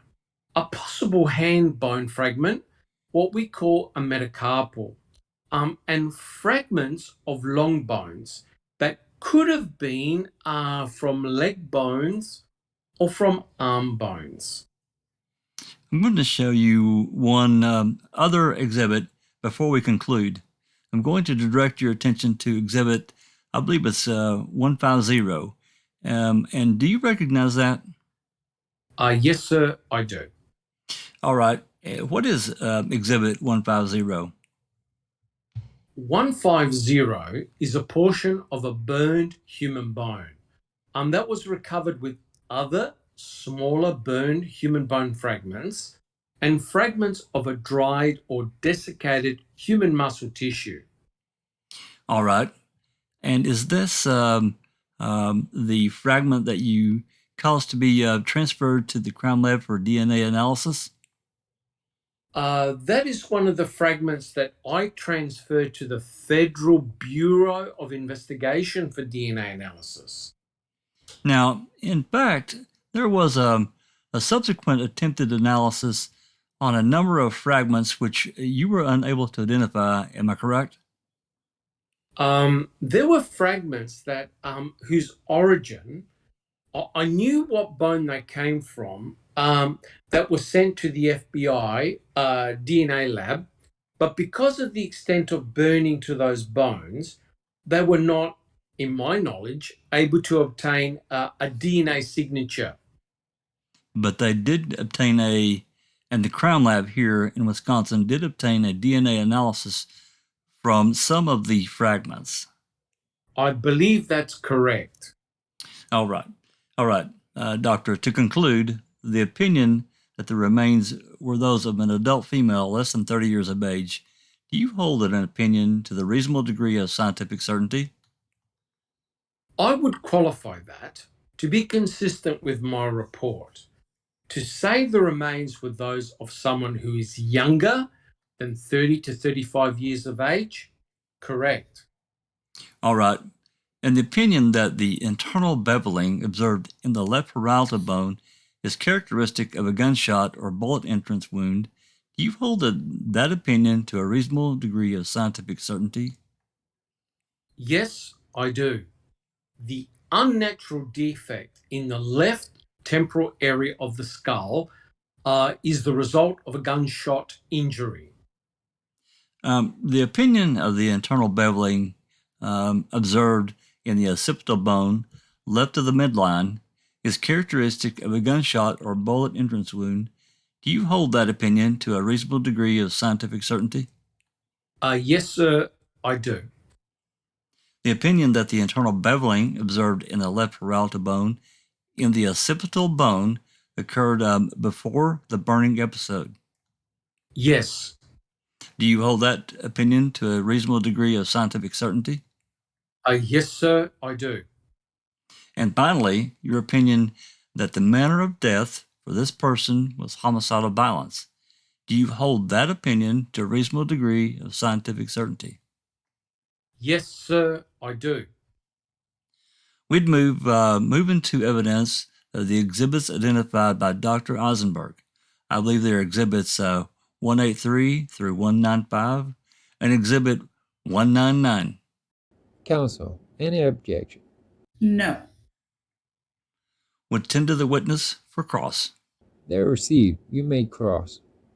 Doctor, I just have a few questions for you. No questions about your qualifications.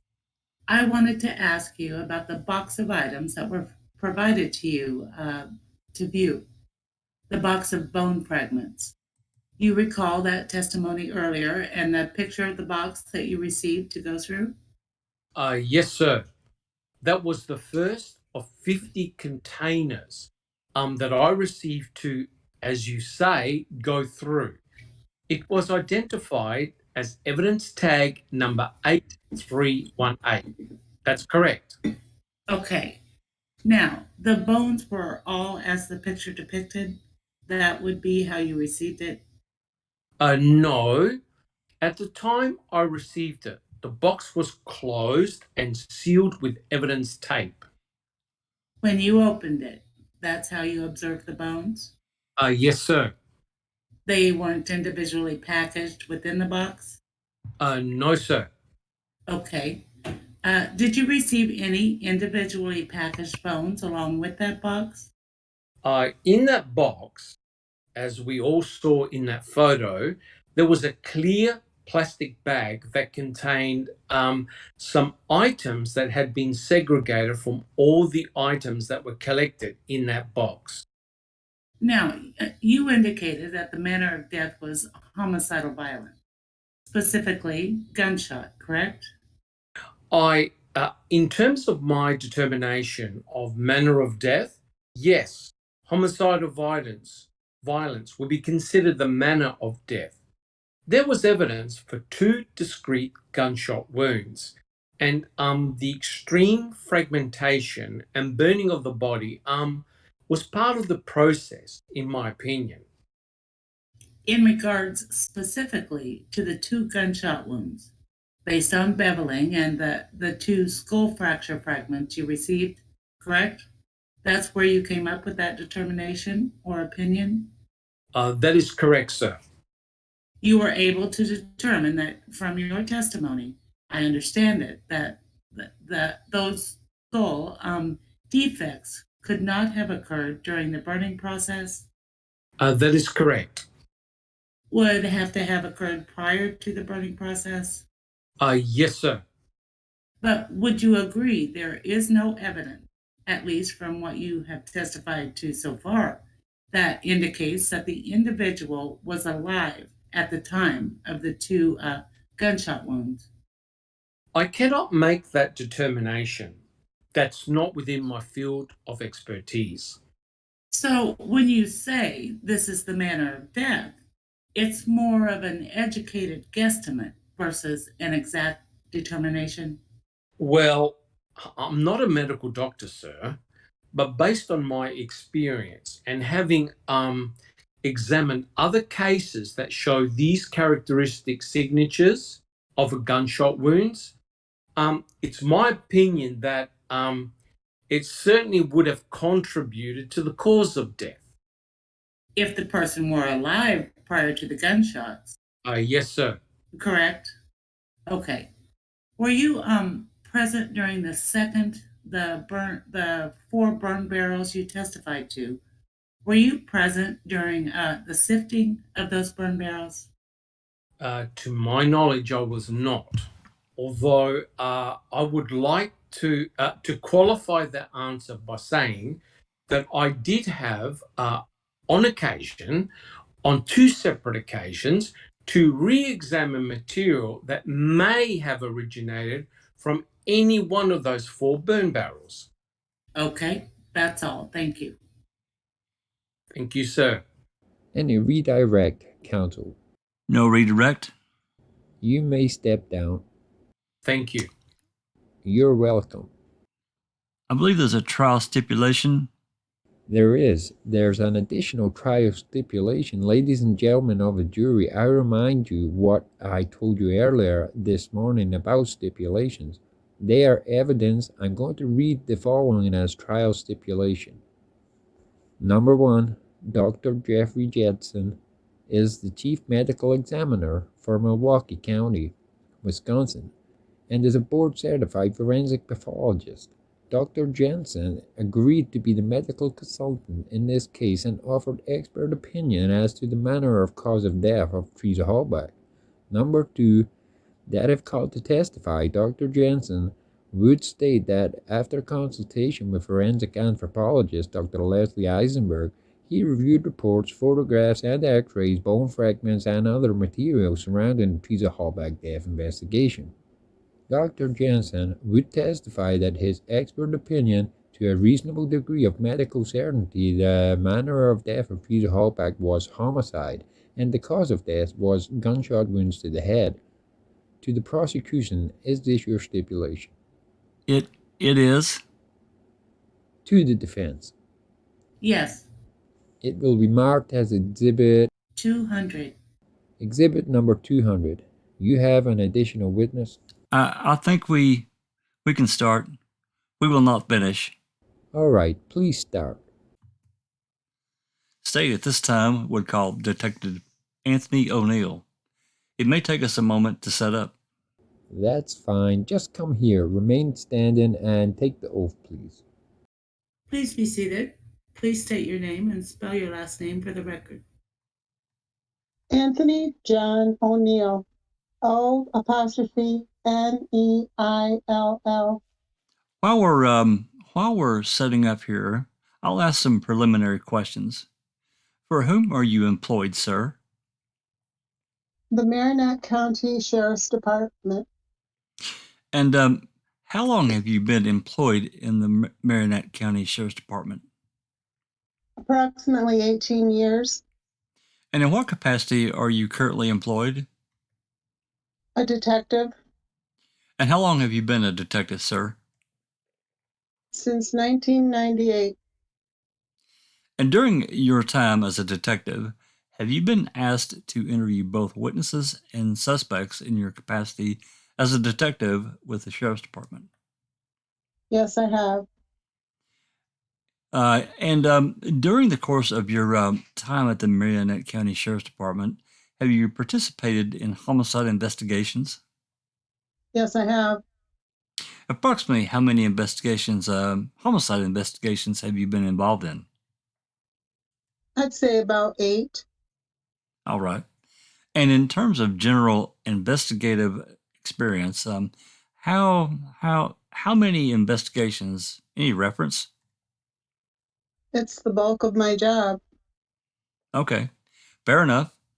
I'd like to direct your attention to a particular day, and that would be Sunday, November 6, 2005, shortly before noon.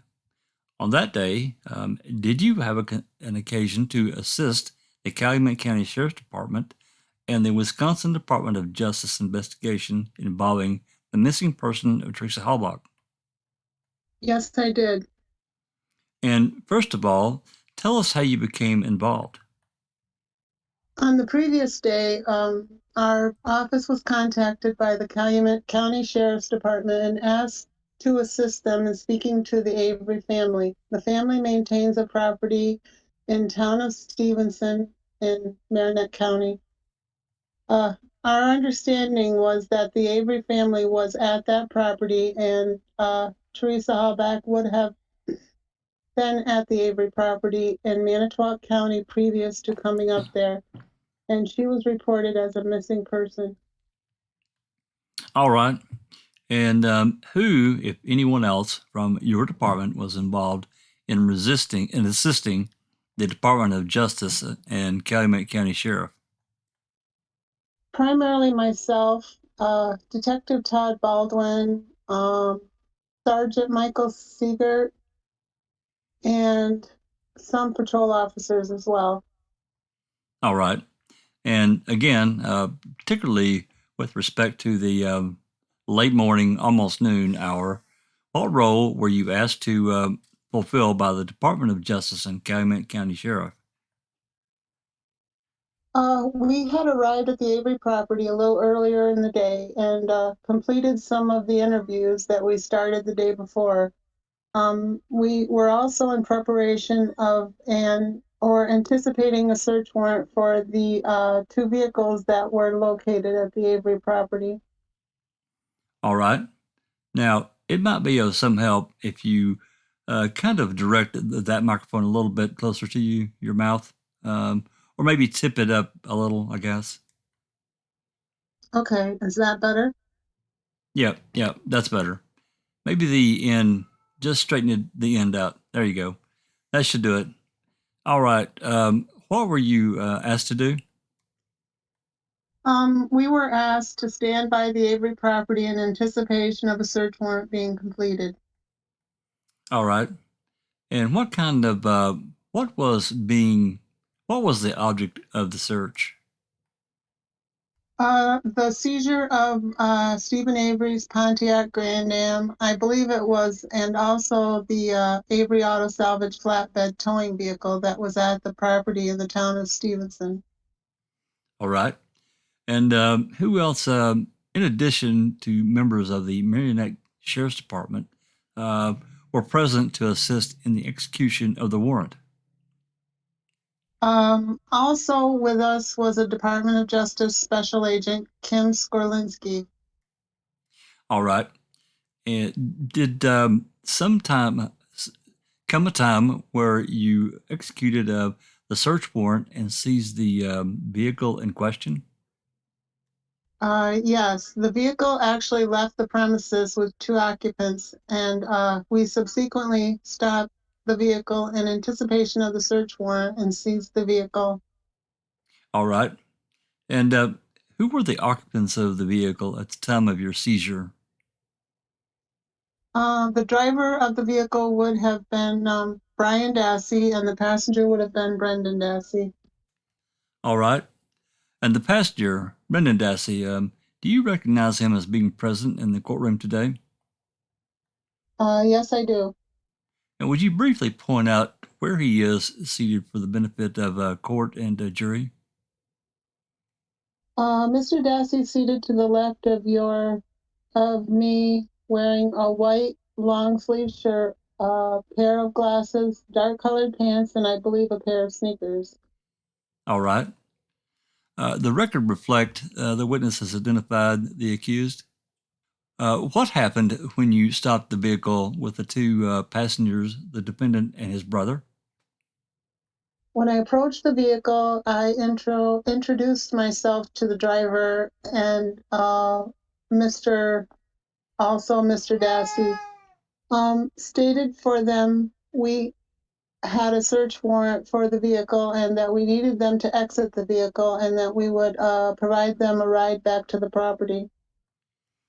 Now, at that particular point, did you decide to interview either one of the occupants of the vehicle? Yes. What did you do? I asked Mr. Dassey if he'd be willing to talk to me in the vehicle, and he told me that he was not under arrest, free to leave at any time. And Can we identify which? We'll get there. Well, have him identify Mr. Dassey. I was just about to do that. Okay.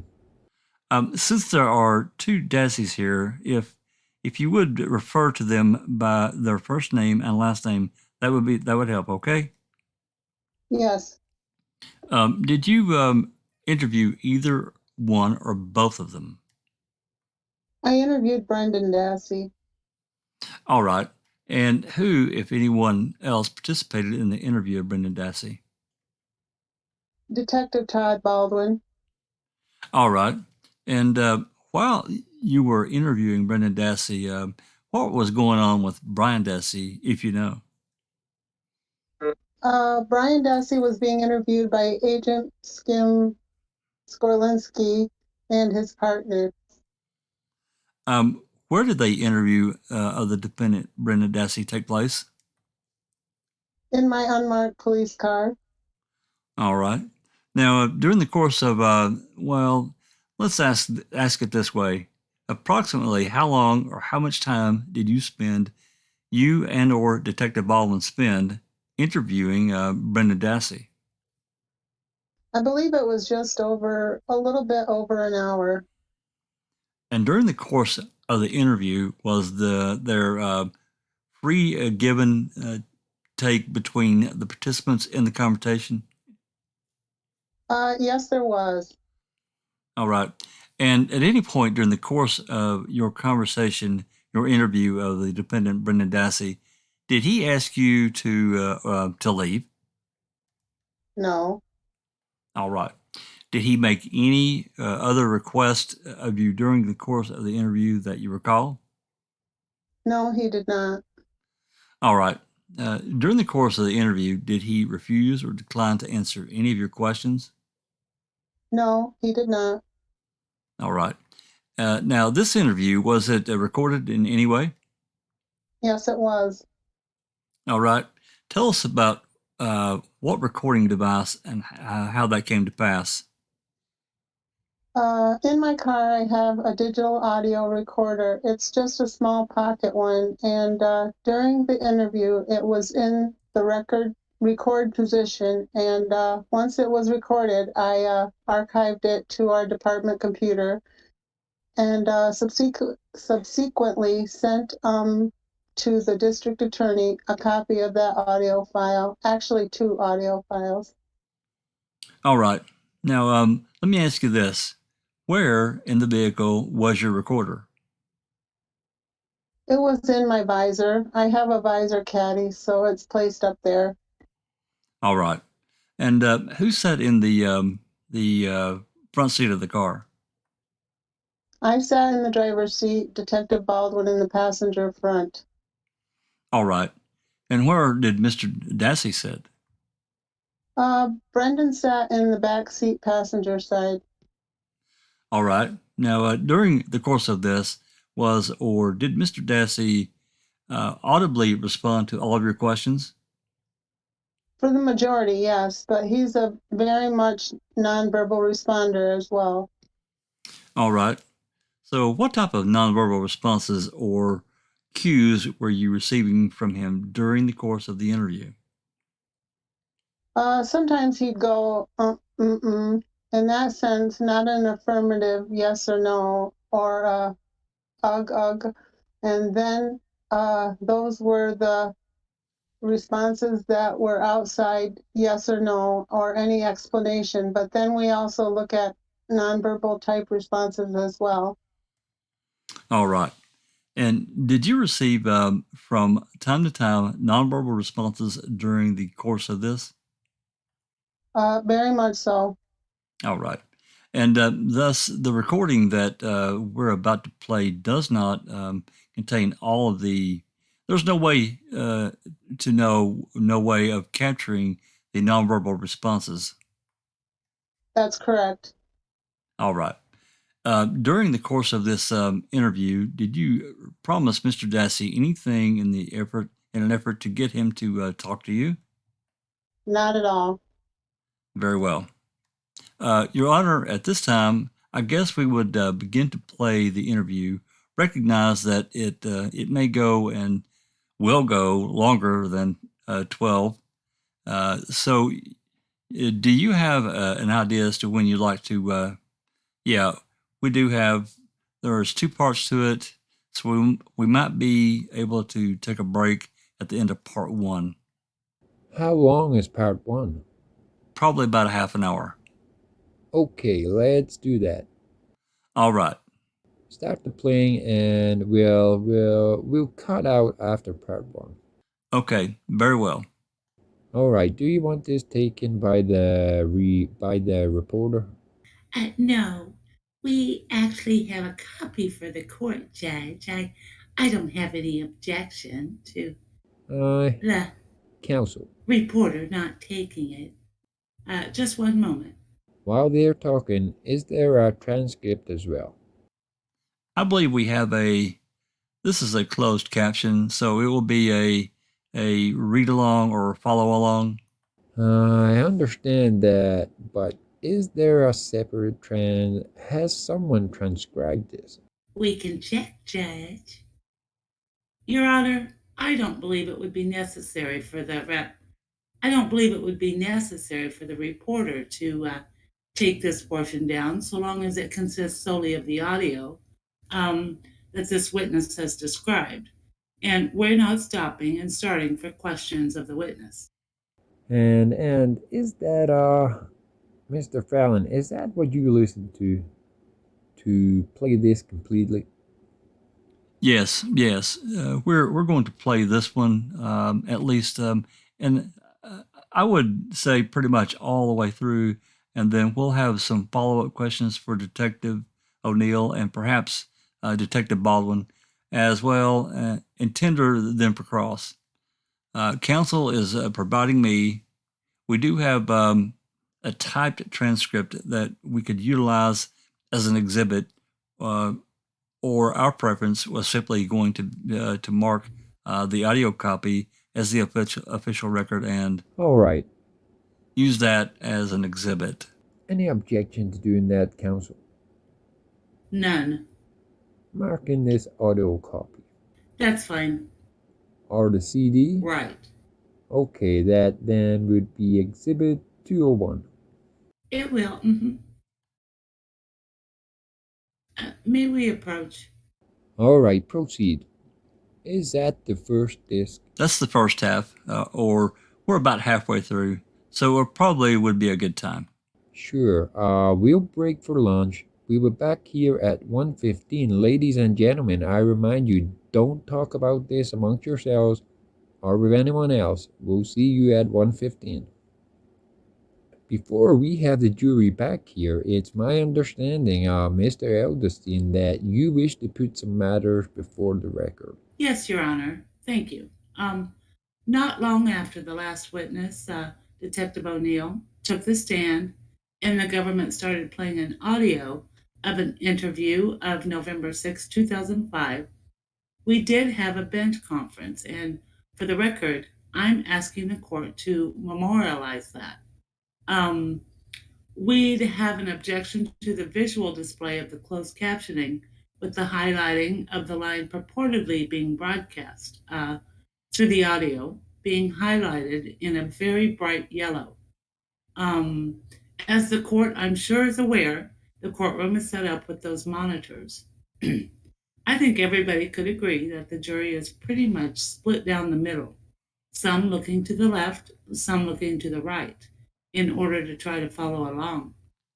The only graphic on the screen is, in fact, I believe a clock timer showing the duration of the playing of the recording, as well as the closed caption, if you will.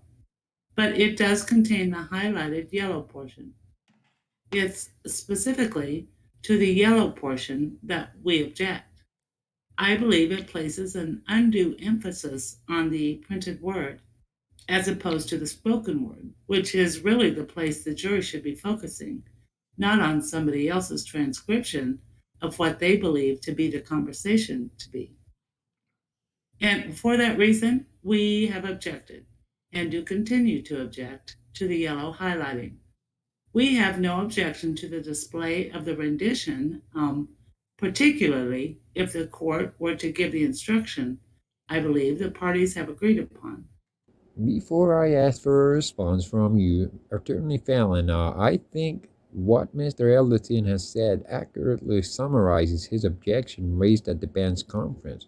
To put it in a little context, the yellow highlighter that he is referring to moves down the printed text that appears on the screen, and it does does so in a manner that follows in a rough way, in an approximate way, the spoken matter that comes over the audio portion of the tape. Now, Mr. Fallon.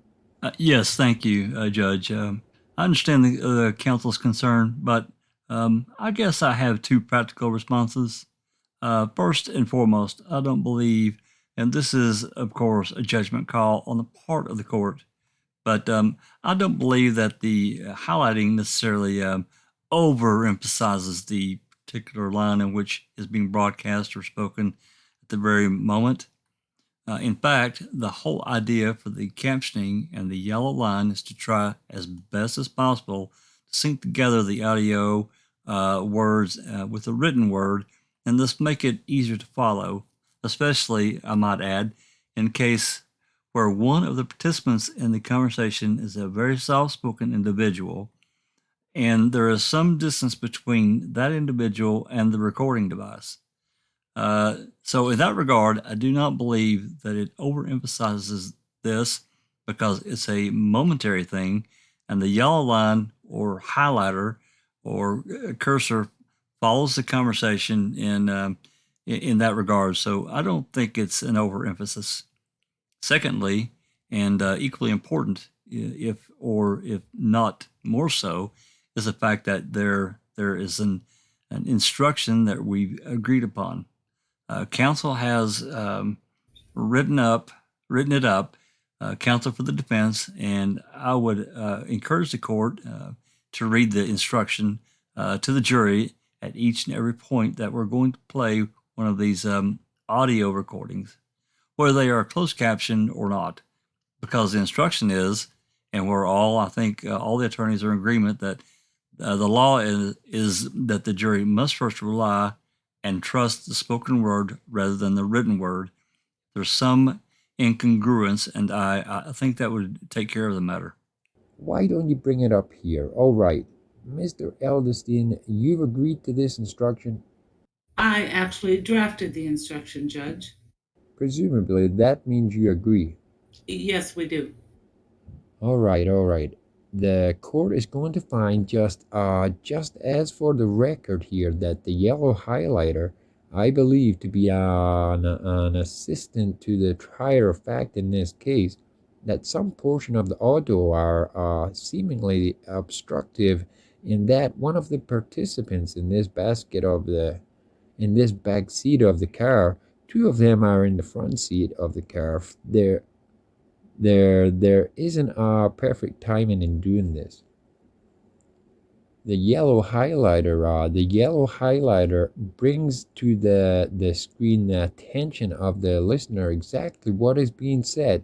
Court finds that to be an assist to the jury, which is the trier of fact, without depreciating from either the value of the nuance of any of the nuances of any of the words that are being spoken. With that said, however, I will, at the apparently joint request of counsel, read to the jurors each time that we undertake either an audio or an audio visual this particular instruction. All right, anything else before we bring the jury back in? No, I would indicate that we'll be resuming with Detective O'Neill. I'll ask him, probably half a dozen or so questions right now just to break things up, and then we'll play the balance of the interview, and there'll be a few more questions, and then Mr. Edelstein will cross. All right, Detective, why don't you come back up here? Let's get the jury back in. I'll instruct them, and then you may proceed. Thank you. You're welcome. Be seated. We're set to proceed this afternoon. Before we do, ladies and gentlemen, I've been asked and I have agreed to read this instruction to you. Closed caption transcripts have been added to the audio tape that you were listening to. If you believe in listening to the audio concurrently while reading the closed captioned words, that there is a variation between the audio and the closed caption, you are to rely solely on the audio. All right? You may begin. Yes. Before we begin with part 2 of the interview, Detective, I wonder if you could answer a couple of questions, put ourselves in perspective for us. First of all, on November 6th, this interview is indicated during the noon hour. There seems to be a fair amount of in and out of the car by yourself, Detective Baldwin. Can you explain to us what's going on? During the interview, I was conferring with Special Investigator Skurlinski from the Department of Justice, as he was also conferring with agents that were in the Manitowoc area at the Avery residence in the salvage yard. And at this time, on November 6th, how much did you know in terms of advancement, as it were, of the investigative efforts?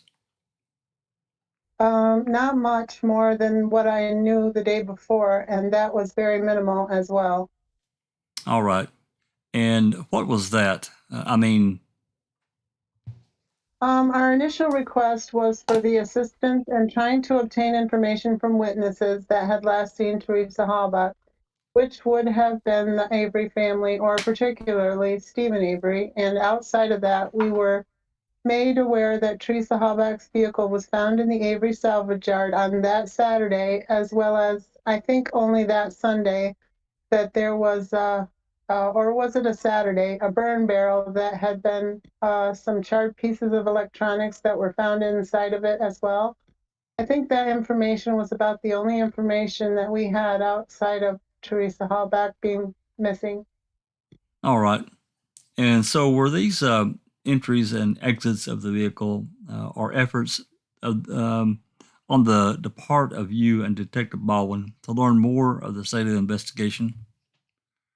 Yes, it was more of so to help clarify information that we were either or receiving from Brendan or not hearing.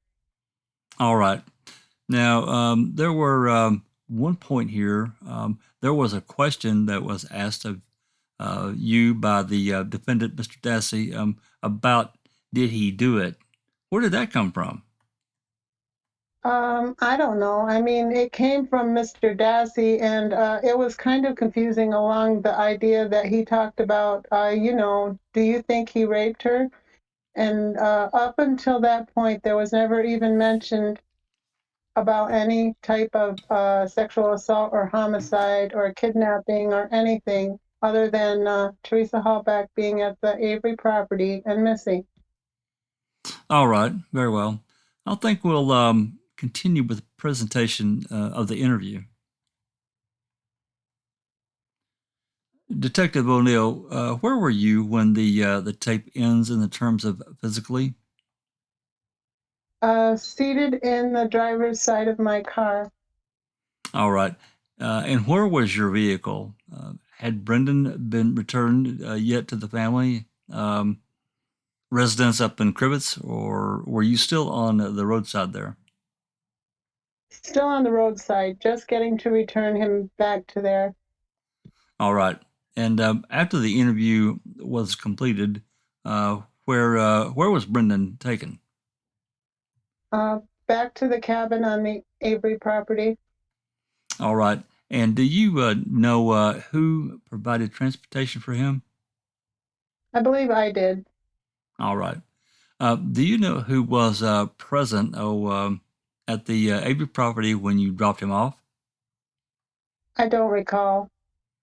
All right. And in terms of this investigation, did you have an opportunity to speak with a variety of family people up there? Yes, I did. Generally, then, just who was there during the days that you were assisting in this investigation? Charles Avery, Stephen Avery, his father, whose name escapes me, he refers to as Grandpa, his grandmother, his brother Brian, and I believe that's all I could recall. All right.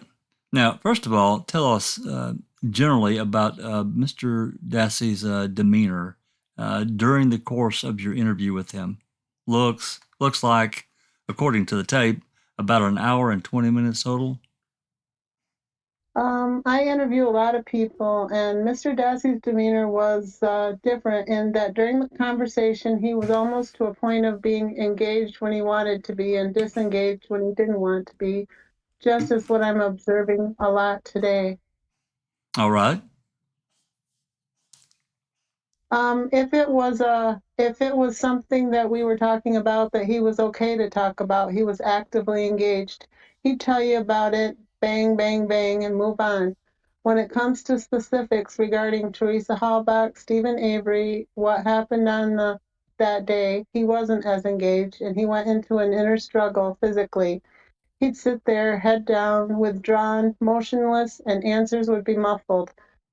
Totally contrary to what he chose to be involved with or engaged with.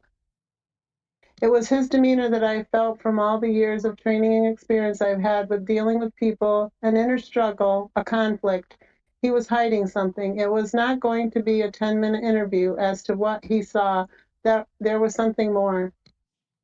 And speaking that, in terms of just generally the amount of information that you were able to obtain from Mr. Dassey, I mean, ordinarily, how much if someone was freely to give that information, how long would that interview have taken? From what in totality he had told us or wanted us to believe as far as his time in being there, seeing Teresa Hallback, seeing interaction between her and Stephen Avery, it should have taken us 10 minutes. All right. How long did the interview of the other brother last? Not long at all. He was in and out of the car with Agent Skrulinski way before Brendan. All right. Now there was some discussion about him being choked up and sweating and things of that sort. Tell us about that. Well, physically, he even mentioned about his eyes watering. I mean, we're all three sitting in the car. It's November, and of course, I got in and out of the car a lot. But he's in the back seat sweating like crazy, and I think even the other officer noticed that as well. His body posture, his body language, just as I'm sitting here with you today in the openness, I mean, his was just totally different. And from what I've seen in my experience, it was that would suggest to me that there was something there. Your Honor, I believe we marked that CD. Does Roberta, do you have that? Yes. That's Exhibit 201. Yep. We would move that evidence Exhibit 201. If the court or counsel desires, we could provide a written transcript to accompany it and maybe make it a 208A if there's a need. But otherwise, we would move into evidence Exhibit 201 and tender the witness for cross. Counsel, any objection other than that previously noted? As to the transcript, Your Honor, I would at this time, subject to perhaps some agreed upon corrections, no objection to the disc itself. All right. That's fine. Okay, it's received. You may cross. Detective O'Neill, you spent about an hour and 20 minutes with Brendan during the course of this contact on the 6th of November, correct? I'd have to take a lot out of that from being in and out of the car, but in totality myself, Detective Baldwin, that's correct. And Skrulinski was there as well? For about, I think, the last 5 minutes, if that was about right. All right. This had been some time back, right? November 6th. Of what year? 2005.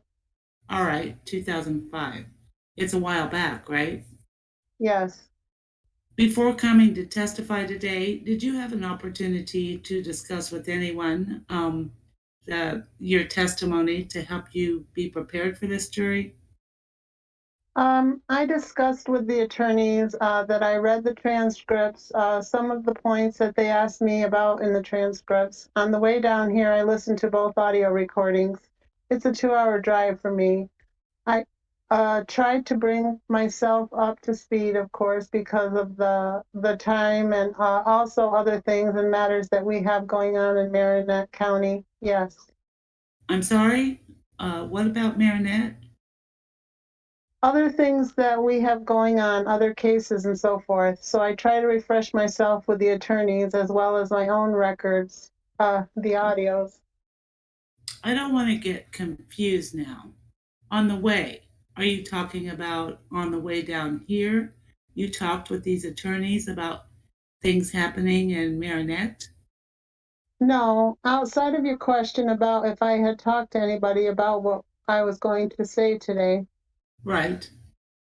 I'd mentioned I'd spoke to the attorneys today. Right.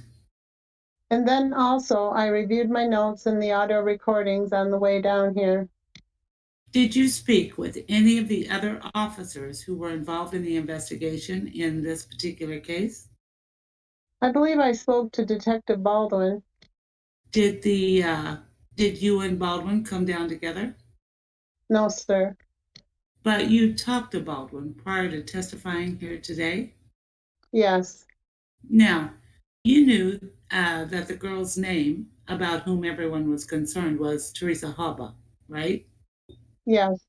And you knew that the information was that the last place she was seen was at the Avery salvage yard. Is that right? That's how it was reported, yes. And you knew the date that she was last there, correct? Yes. Prior to speaking with Brendan, you had spoken with Stephen Avery? Yes. Charles Avery? Yes. The grandfather? Yes. Grandma? Yes. And that was there at the cabin, right? Yes. And that was actually the day before. For the most part, yes. What do you mean, the most part? I spoke to them, Steve and Avery, on Sunday. I believe I spoke to his dad on Sunday, his mom on Sunday as well. I mean, there were various people I spoke to on both dates. Okay. But you had been in and out of the cabin property a number of times over at least 2 days. On 2 occasions, yes. Okay. Prior to talking with Brendan? Yes, Brendan wasn't the first one you talked to? correct. And you were in contact with agents from DCI, right? On a sporadic basis, yes.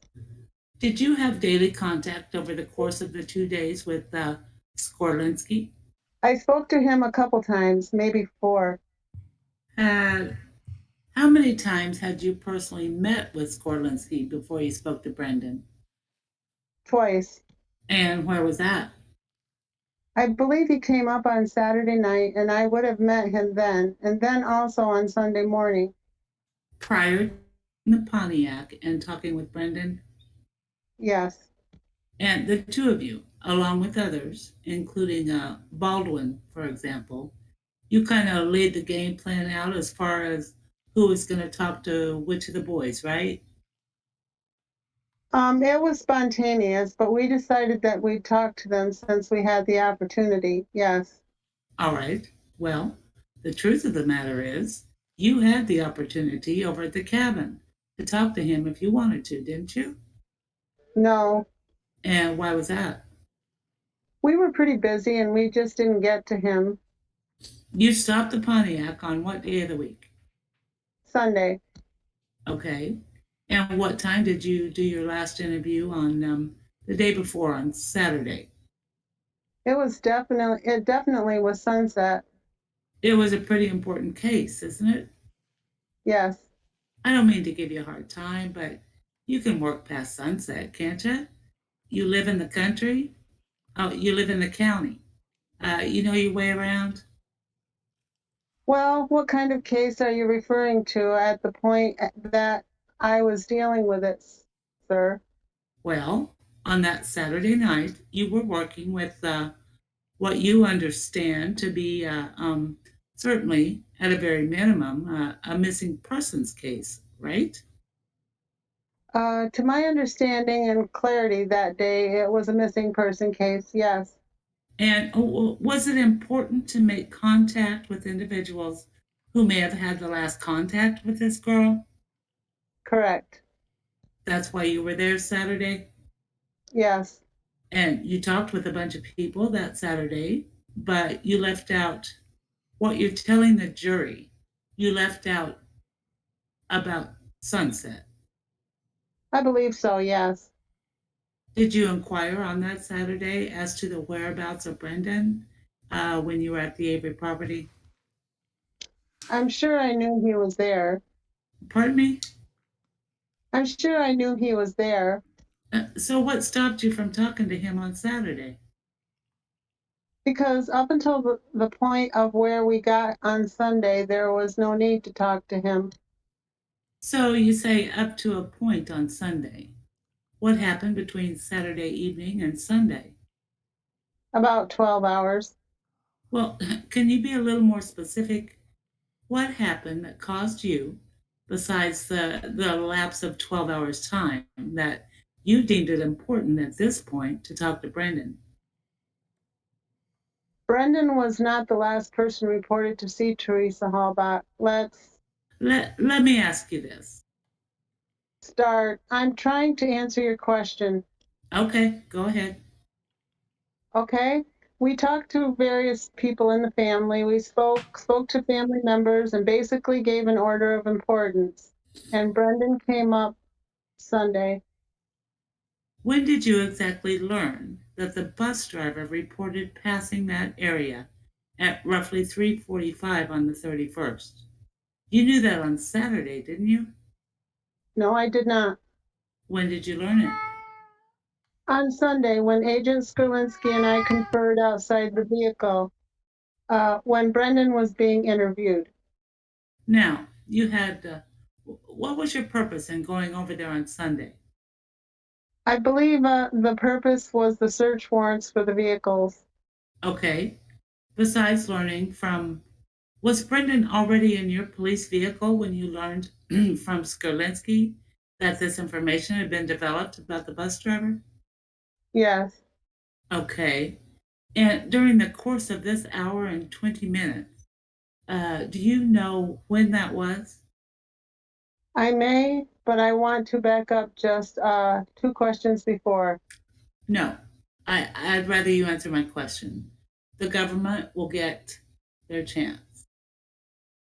I think it was about a third of the way into the interview. I think it was pretty obvious during the audio part where I got out of the vehicle, came back, and asked him the question about the how many people were on the bus and the bus driver and so forth. So you believe it was about the time you asked him the question about the number of individuals on the bus as far as where that information came to you during the course of the hour and 20 minutes? Yes.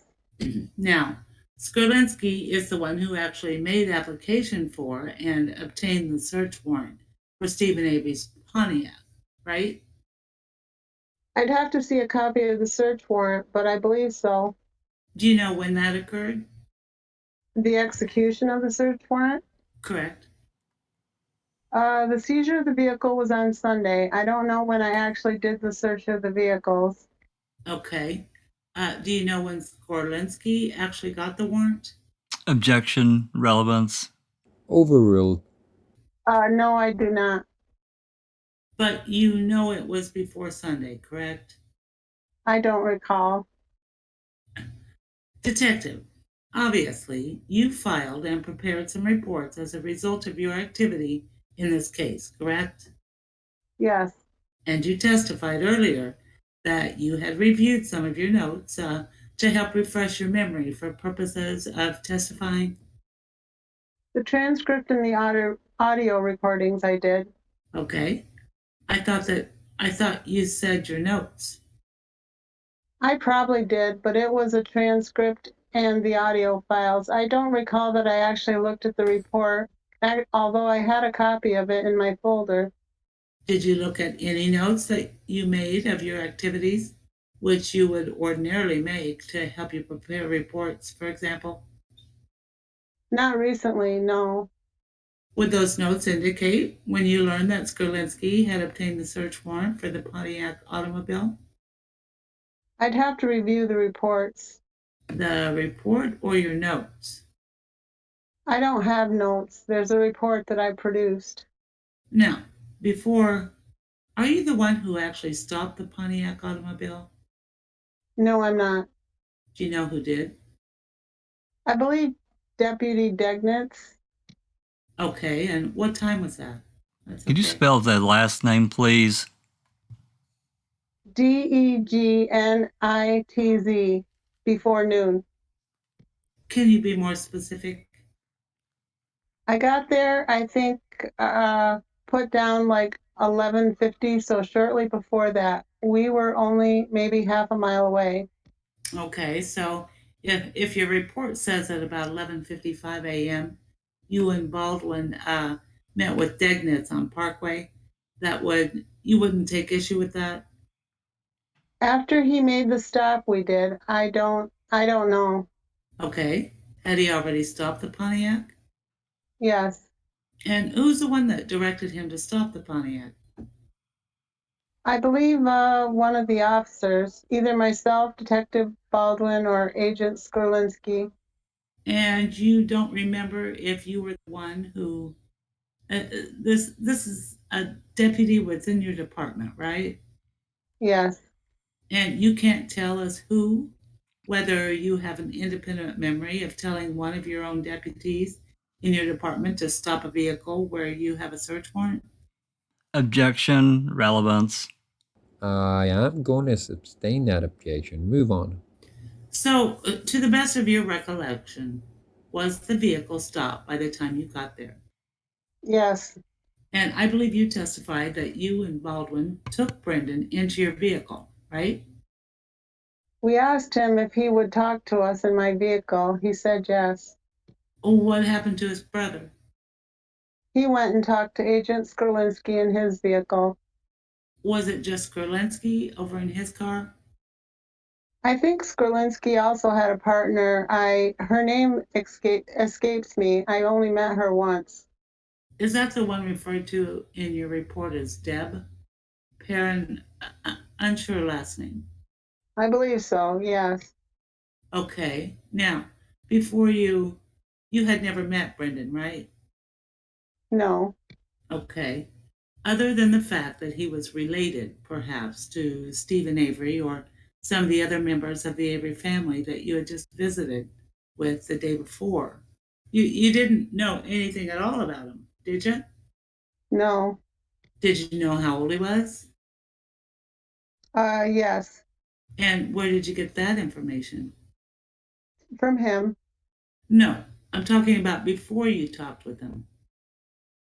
If I had it before I talked to him, perhaps from Stephen when he was telling me about who he came up with and who was all present, perhaps.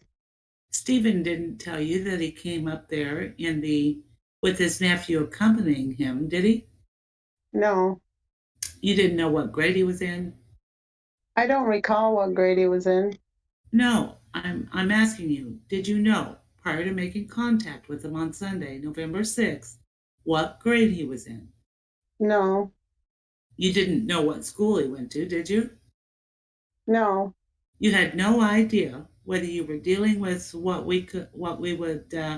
you might typically call an average teenager or a teenager with any type of limitations. Is that a fair statement? yes. You had no idea about his ability, what his memory skills were, did you? Before our conversation, no. Correct. You had no idea about his ability to perceive and understand language, correct? Before our conversation, no. Okay. Is it fair to say that during the course of your conversation with him, that you came to the conclusion that he did have some difficulty sometimes understanding the question that he was being asked of him? No, You don't agree with that? no, I don't. Mr. Fallon asked you about his demeanor. You had never been around this young man before, had you? No, I had not. You had no idea what he acted like when he was playing a video game, for example. No, Had no idea what he acted like when he was dealing with a teacher, for example. no, You had no idea what he acted like when he was dealing with a person like yourself, an authoritative figure. prior to our conversation, no. And you told him you were a police officer, right? Yes, Before he got into the police cruiser that you were driving, which I guess is unmarked, right? it's a Ford Taurus like what any other person may have in their garage. Okay, there's no cage in the back. No, All right. How much time elapsed from the time of the stop until you got him into the back seat of your Taurus? from the time that I arrived there, Well, yes. not much. Ballpark? Couple minutes. Okay. You had some conversation with him before he got in there? I'm talking about the back of your car.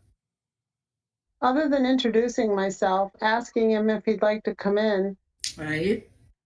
to talk to me in the car, that's about it. Okay. Excuse me. So he agreed. Sure, I'm going to come over, and you guys direct him into the back seat. You're in the front. Baldwin's on the passenger side. Yes, Correct. Okay. And you've got this audio recorder, digital audio recorder stuck, you said, in a visor. Which one was it? Which one was it in? Right or left? the visor caddy in the driver's side visor. Was it visible? Yes, You didn't tell him it was there, did you? no, You first asked him something to the effect last Monday. Do you remember seeing this girl at all? Did you have a photograph that you showed him? I believe we did, yes. What became of that photograph? I don't know. I think you'd have to ask Detective Baldwin. Did you get that from someone in Calumet County? If you know. I don't know. Is it fair to say that you, as well as Baldwin, were not pleased with the answers you received to some of your inquiries? I can't say that. Are you asking if his answers were suspect? Yes. Well, I assume if somebody gives you what you consider to be a suspect answer, it's not going to please you, is it? Well, the idea that someone gives me an answer, it's not supposed to please me. I just don't base it on does it please me or not. Well, I mean, I don't as an want to mince words, but One at a time. I'm sorry. as an investigator, you're trying to get information. Correct. And it's important to get the right information. Truthful information. Well, if it's truthful, it would be right, wouldn't it? If it pleases you. Well, do you believe that untruthful information is sometimes right? It may please some people. I'm not asking about pleasure. I'm asking how you perceived to be information. If it's truthful, it's right, correct? Yes, I agree with that. Okay. And if it's not truthful, it's not right? It doesn't please me. It does not please you? No. Very good. Thank you. And you believed you were getting at certain points during the course of this hour and 20 minutes what you believed to be untruthful information, correct? Correct. And Correct. that did not please you, correct? I took no pleasure. Do you think your displeasure was evident to Brendan? Your Honor, I'm going to interpose an objection. The question is not pleasure or displeasure. I just object to the characterization to the line of inquiry. Let's either it's information that they suspect or not suspect, and that's what they did. That's what's relevant, not displeasure. Your Honor, if I might respond. Go ahead. This witness has testified about the demeanor of the defendant. Those are subjective characterizations that he places upon reactions. I believe we are entitled to inquire of this witness what actions he may have taken, whether he showed displeasure, his feelings, as that obviously may have affected how the defendant reacted. The jury is entitled to evaluate that for themselves. Well, I don't believe that this is beyond the scope. you're not reaching at framing a question that seems to ask, do you think he reacted in a way to question you might have asked, Detective, because you evinced some displeasure? At least that's where I hear you going, and I'm not sure that this witness is competent to be making that evaluation, that substantive evaluation about the defendant. Can you recast the question? Let me try it this way, Judge. Maybe we can save a little time. Detective, I guess you would agree with me that you have no degrees of any sort, education or training, which gives you any specific authoritative ability to evaluate why an individual may react to you in the way they do. Is that a fair statement? You're not a psychologist. I'm not a psychologist. That's correct. And certainly not a child psychologist. I am not a child psychologist. That's correct. Okay.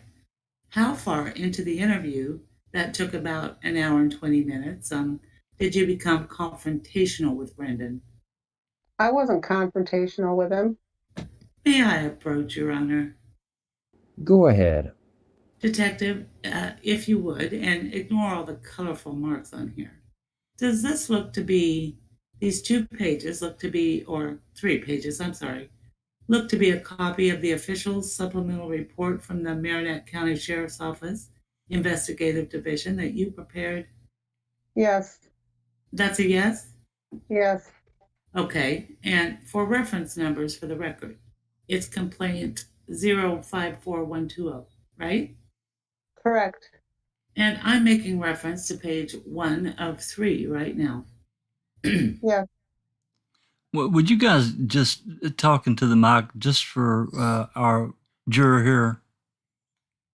If you would, take a look at the first paragraph of page 2 of your report and just read that to yourself. Does that help you? If I asked you the same question again about what time during the course of this hour and 20 minutes you got confrontational, would it change your answer? No. Did you not write when I confronted Brendan? Yes. For the record, this has been marked as Exhibit 202. Is that right? Yes. Is that? I think so.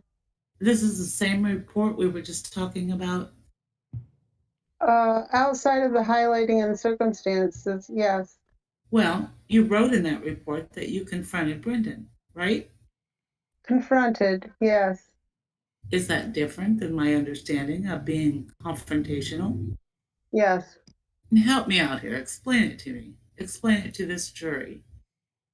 Confrontational is more of a presence of mind and demeanor. Confronted is questioning or having a person explain. I confronted him about his answer. I called him on it. I asked him about it. Why did you tell me this when you said this? Confrontational. And which Just a moment. He was going to finish the answer. Allow him to finish, please. Go ahead. Confrontational would suggest the demeanor that I had when interviewing Brendan, and that was not correct statement that she had in asking why I was confrontational with him when I was not confrontational with him. Can you, I'm sorry. Yeah, you. Would you slow down, please? I'm having a real hard time here understanding you. I did not have a confrontational conversation with Brendan Dassey. I confronted him or questioned him or called him on one of his answers that he gave that was not consistent with what he was telling us before. And which answer was that? Multiple things. Specific one that's related to in the report was the school bus. Were you present? If you know, who was the first one to ask Brendan, if anyone, be it you, Baldwin, or Skorlinski, whether or not he remembered anybody taking photographs of the van? I believe it was me. And you were present when Baldwin said, "You remember that girl taking that picture? You're getting off the bus. It's a beautiful day." Were you there during that exchange? I believe that was me, not Baldwin, was it? Well, in any event, you remember it, right? Yes. Okay. You're getting off the bus. It's a beautiful day. It's daylight. And everybody sees her, comma. You do too. Did you mean to suggest to him that these are facts that he should affirm by the way you asked that question? I'd have to see it in its full context because I know a couple times I asked him about seeing her on the bus, and that may have been a reaffirming question to him. I'm not certain as to where it is in the transcript. I think you told us already that you did have a chance to review the transcript from the audio. Yes. Okay. Can you take a look at what I have in front of you here? Does this look to be a copy of that transcript? Yes. Okay. Directing your attention to page 17 at the bottom where it's indicated. Detective Baldwin. Yeah. You remember that girl? That portion? You thought maybe you said that. But if this indicates Baldwin, do you have any problem with it? Do you remember who said it? From the area you're representing inside the transcript, Detective Baldwin. Okay. And would you agree with me that this is really the first time during the course of the conversation where somebody suggests to him the girl's taking pictures? Could you repeat the question, please? You had asked him about taking the pictures earlier. Yes. Okay. And you were the first one who brought that up? Yes. Okay. Then there was some follow-up by Baldwin, right? By myself and then Baldwin. Okay. But during the time that you first brought it up, or I'm sorry, that you first brought it up, and then when Baldwin brought it up, the question being from yourself, the girl taking pictures. You remember that, okay? Would you agree that that's how it was asked? After the initial one, yes. And you asked him in that fashion? After the initial affirmation by Dassey that he did see the girl taking pictures, that next inquiry was what you said. You indicated after his initial affirmation that he saw the girl taking pictures. Help me out and show me where that is. Precedes that in the transcript. Are we still on page 17, gentlemen? Yeah. Okay, Baldwin's comments were after my initial asking him about the girl taking pictures. All right. So you were incorrect when you said it was after his initial affirmation of seeing the girl take pictures. That's correct. Okay, well, nobody's perfect. We all make mistakes. Won't hold that against you. So you're the first one that really brought it up? Yes. Okay. As long as I'm here, so I don't have to chase back and forth between the first time you brought it up, you make the statement that's it's not everybody, it's not every day somebody's taking pictures of a van, right? Correct. The question then becomes, how many people are on the bus? Correct. He answers the question, right? Correct. The next question, as far as taking pictures, comes from you, the girl taking pictures. You remember that, right? Correct. Okay. He says, well, I wasn't looking at. And then it looks like he was interrupted, right? I would object to that characterization. I think the tape itself will speak another explanation. That's fine.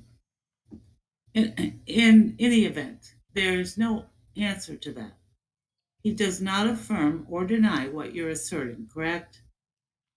According to the transcript, the written part, there is no specific answer to it. And if this is based upon the video everybody just saw, and you come, I did you ever personally compare this to the audio? Yes. And it's accurate? To a point, it can be, yes. But he never either affirmed or denied first suggested to him about the girl taking the pictures. He does state that he saw the girl taking pictures. Not until it's brought up again, especially in right in this little exchange. Next, not by yourself, but by Baldwin. Yes. And his answer was maybe. I don't know, right? Initial copy, yes. And that's when Baldwin said, Brendan, come on, as if to suggest that Brendan was withholding something. My opinion? Yes, sir. Perhaps. If you're disappointed about something, detective, would you be displeased? Objection, relevance. That's abstained. Did you not? As to the formula, anyways. You told him, did you not, Brendan, and I quote, you're not going to disappoint us. Do you remember telling him that? Yes. Do you remember asking him, did you see her standing there taking a picture? Counsel, I'm on page 18. And he did answer, yeah? Yes. And then did you immediately thereafter ask him, and if you don't remember, I'll come back, but did you ask him, why didn't you tell me that? I'm going to save you a trip, yes. And you suggested to him the reason that he perhaps didn't tell you that was that he was scared, because you phrased it as, are you scared? Right? I'm not sure if it was in response to him saying he was afraid of it by itself. I just said, are you scared? Is there some reason you didn't offer up as an explanation for his failure or inability to answer your earlier question that perhaps he had a bad memory? I didn't have that opinion. You didn't know anything about him other than the brief contact you had that morning, correct? Nothing before our conversation to suggest to me that he had a bad memory. All right. Just one moment, Judge. Judge, if I may, it's 3 o'clock. I believe Mr. Edelstein still has some significant amount of cross, and the state will have a couple of questions. Court want to take a break? Sure, we'll break until 3:20. Counsel, you may resume. Thank you. Detective O'Neill, during the course of 1 hour and 20 minutes, roughly, would you agree or disagree with me that both yourself as well as Skurlinski and Baldwin told Brendan that you believed that he was being told what to say? We brought that up, yes. All right. And when you say you brought it up, you basically flat out told him you're being told what to say, right? If it'll help speed it along, Detective, I think that Mr. Fallon brought over It was brought up, that's correct. what's been marked as 203. Does that look to be a copy of the transcript that we're looking at before? Yes, it is. Same one that you compared to the audio? Yes, And best you know, that's accurate? yes. Can you tell this jury how many times between you, Skorlinski, and Baldwin that assertion was presented to Brendan? I believe we asked him at least 2, probably 3 times whether or not he was told to say something. Okay.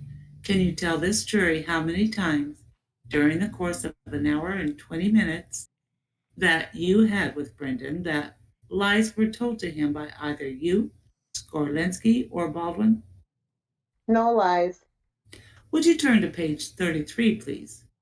Toward the bottom of that, specifically, Detective Baldwin, the statement is made to Brendan, quote, she needs medicines on a daily basis, okay?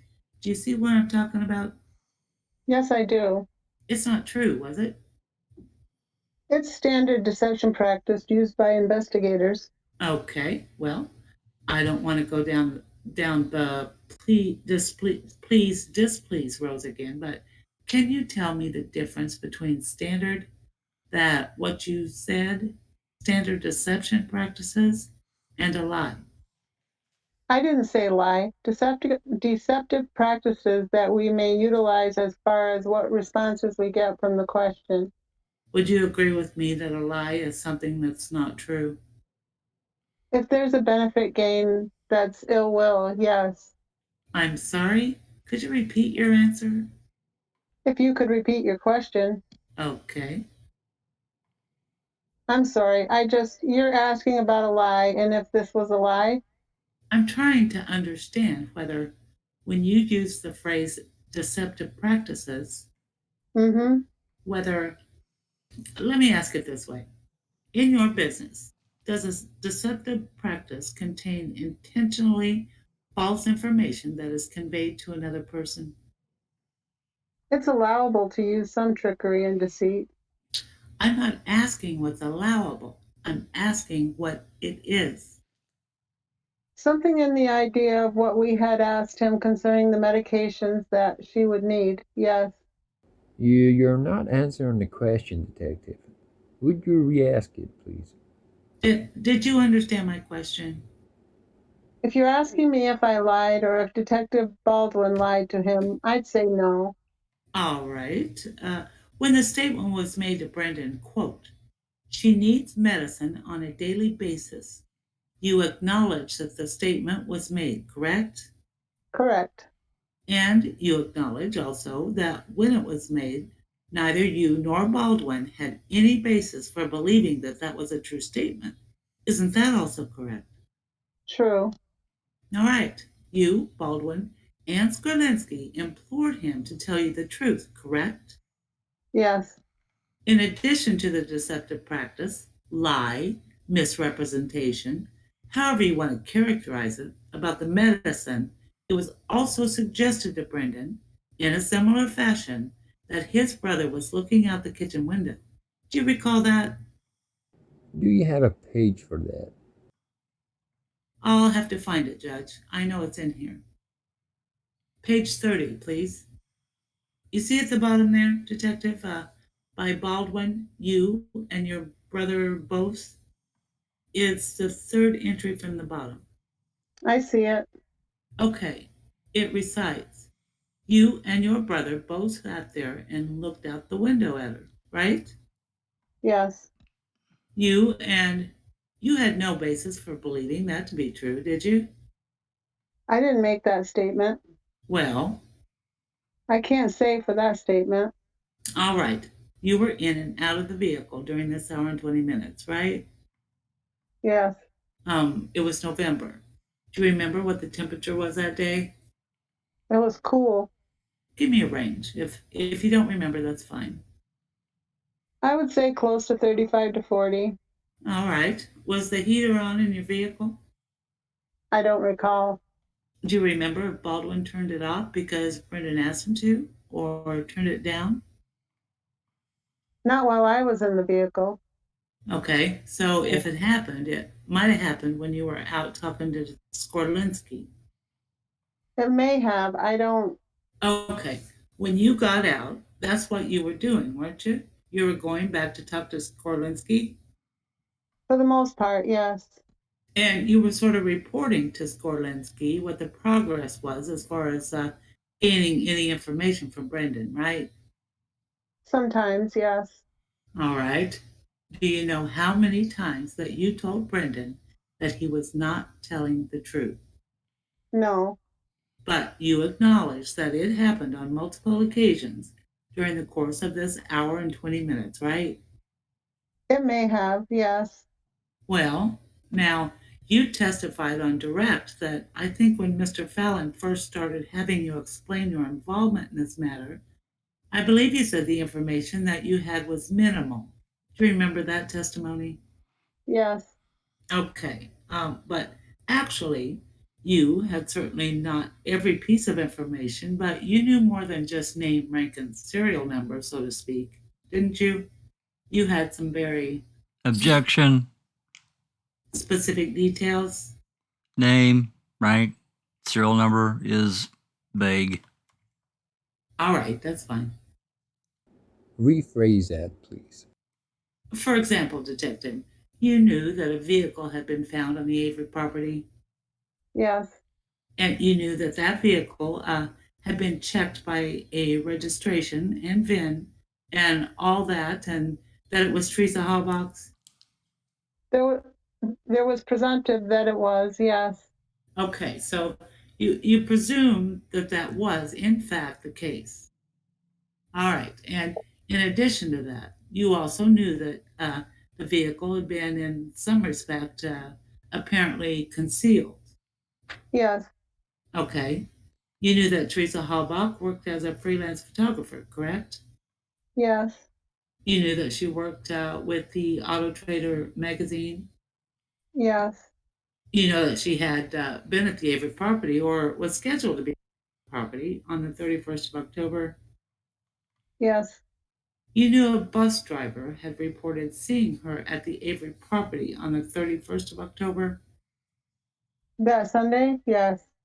Any other particular details that you may have known where we can judge whether your answer on the minimal is a good one or a bad one? Objection. Argumentative. Sustained. You testified. If you'll bear with me a second. I need to find this in the transcript. You testified that you made no sort of promises to him, right? Do you recall that? No. Did you make any promises to him? No. All right. Detective, just so I don't have to go through each individual present, did you or either Skordlinski or Baldwin, in your presence, make any promises to Brandon? Outside telling him that he was free to leave, no. Didn't someone tell him that no matter what he said or something to that effect, that he was not going to jail?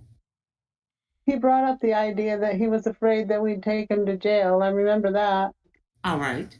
Directing your attention to page 36 at the bottom, 4 lines up. Mm-hmm.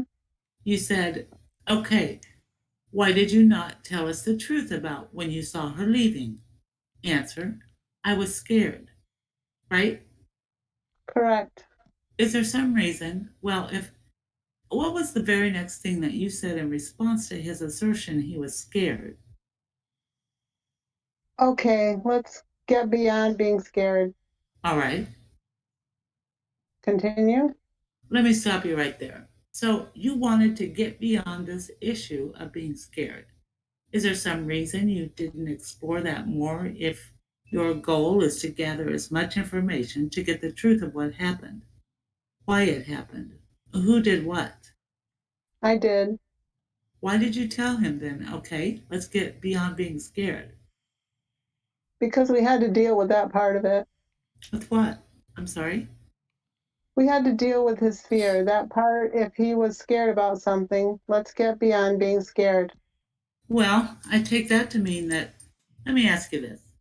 Isn't it true that during the course of the hour and 20 minutes, despite him saying several times he was scared, you, Orlinsky, or Baldwin never really inquired any further about that? What were you scared of? Why were you scared? When did you become scared? You guys never had went into that, did you? I think it was covered several times in the audio. What are you afraid of, Brendan? I think I remember those words specifically. All right. Well, I think maybe we'll find that in a second. I don't want to get off 36 though, but let's go back to this issue of promises. At the second to the last entry on that page, Detective, right after getting past the scare, what does you told him, in fact, get beyond the idea of getting in trouble and going to jail because that's not going to happen. That's what you told him, right? correct. Isn't that a promise? Aren't you promising him that he's not going to jail? I told him he didn't have to talk to me and he was free to leave. There was no. Doesn't answer my question. Did you tell him he wasn't that, quote, going to jail because that's not going to happen? Did you or did you not tell him that? Yes. Do you construe that as a promise to him? No. Is it fair to say that during the course of the interview that you or the other suggested to him potential reasons why Teresa could be missing? For example, an accident. Yes. Is it fair to say that during the course of the interviews that you, Skorlinski, or Baldwin suggested to him alternatives such as mistake?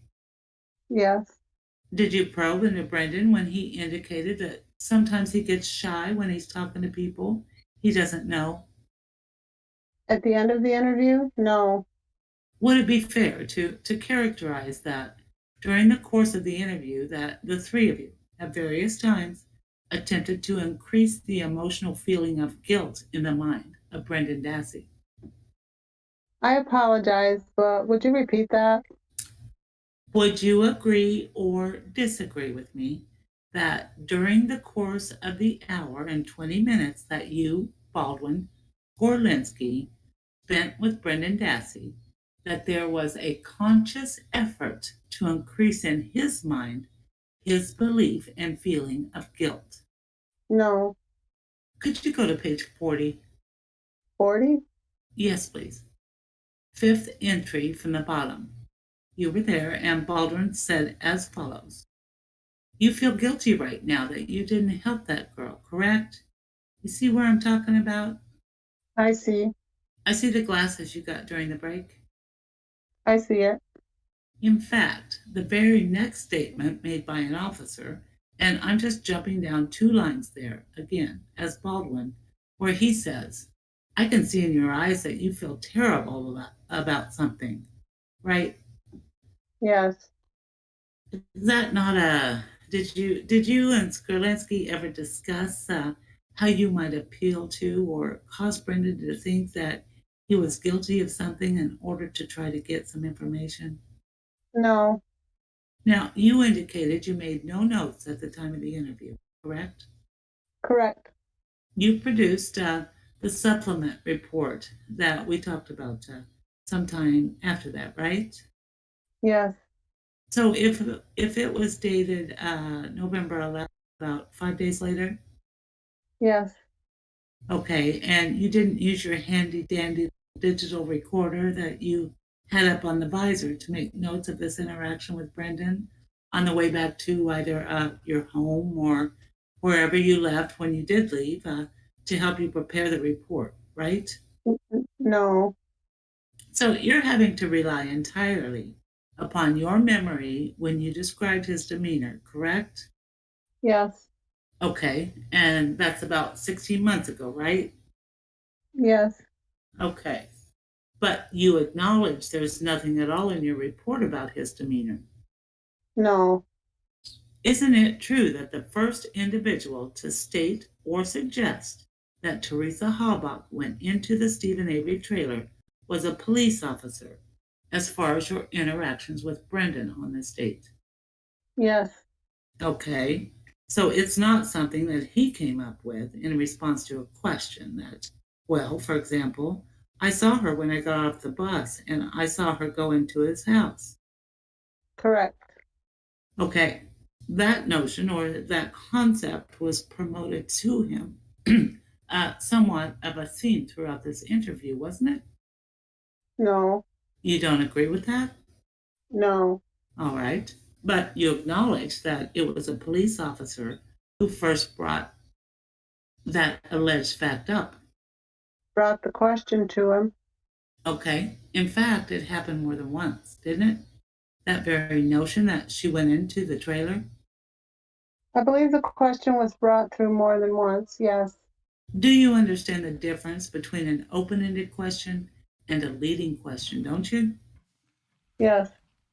Every time that concept was brought up, for example, she went into the trailer, it was done in a leading and suggestive fashion. Agree or disagree? I'm going to object to that question. It's vague as asked. There's a specific legal definition for a leading question under the Sarensky case, and then the whole psychological concept. So I don't know that what we're doing here, but I Well, you're objecting. You're objecting to the foundation, I take it, and then foundation and manner I can. in which the question is asked. all right, objection is sustained. Just let me do it this way. When you're conducting an interview, you oftentimes lead the interviewee, correct? Know what I'm saying, don't you? Well, I believe I do, except that, as Mr. Fallon suggested and brought forward, your definition and mine is different. Pardon me? Your perception of leading question and what I may use as a question is different. If a question suggests the answer, do you think it's leading? Yes. During the course of the contact with Brendan, when he was questioned, if he's asked the question, and I make reference, for example, to page 31, about halfway down, Brendan, she went into that trailer, didn't she? Is that a leading question or is it not a leading question? Yes. It is a leading question, Yes. correct? Mm-hmm. All right, that's all for now. Thank you. And you redirect. Counsel. Yes, a few questions. Thank you. Counsel asked you about promises, inducements. For you as a detective, did you make any promises or inducements to Mr. Dassey in order to get him to speak with you? Not at all. All right. And now, is that the concept of a promise that you had in your mind in response to counselor's question on promises? No, it is not. No, I mean the concept. The concept. When he asked you about promises, you said you made no promises. Is that what you meant when you said no? We didn't make any promises. Asked and answered and suggestive, Your Honor. He's clarifying. First of all, under 906.11c, a leading question in redirect examination to clarify a point on cross-examination is permitted. Number two, this witness clearly has just indicated he was uncertain as to the nature of my question, and I'm attempting to restructure and direct it. That's fair. You may ask the question in that fashion. Do you understand? I'm trying to. I believe that got a little confused with what he was trying to explain before, my difference of it, and I'll try to get back on track as to what my reason was. Go ahead, sir. All right. When he was asking you what a promise is, what did you understand him to mean? Let's get at it that way. Promises that I wouldn't do this in exchange for that. All right. Now, did you make any promises to him during the interview? For instance, you promised to take him home? Correct. All right. And you said he could leave if he wanted to. Correct. All right. Now, let's talk a little bit about the statement, the deceptive practice regarding the need for medical attention. You indicated that this was a common practice in a missing persons case. Tell us about that. It's probative type questions. What do you hope to gain? I mean, what's the idea behind suggesting that somebody may have a medical need when you're trying to locate? Why do you ask that? Being probative. If his answers would have been something to the effect, well, I think I could help her, or I really want to see her get her medication, or I don't think she needs it now.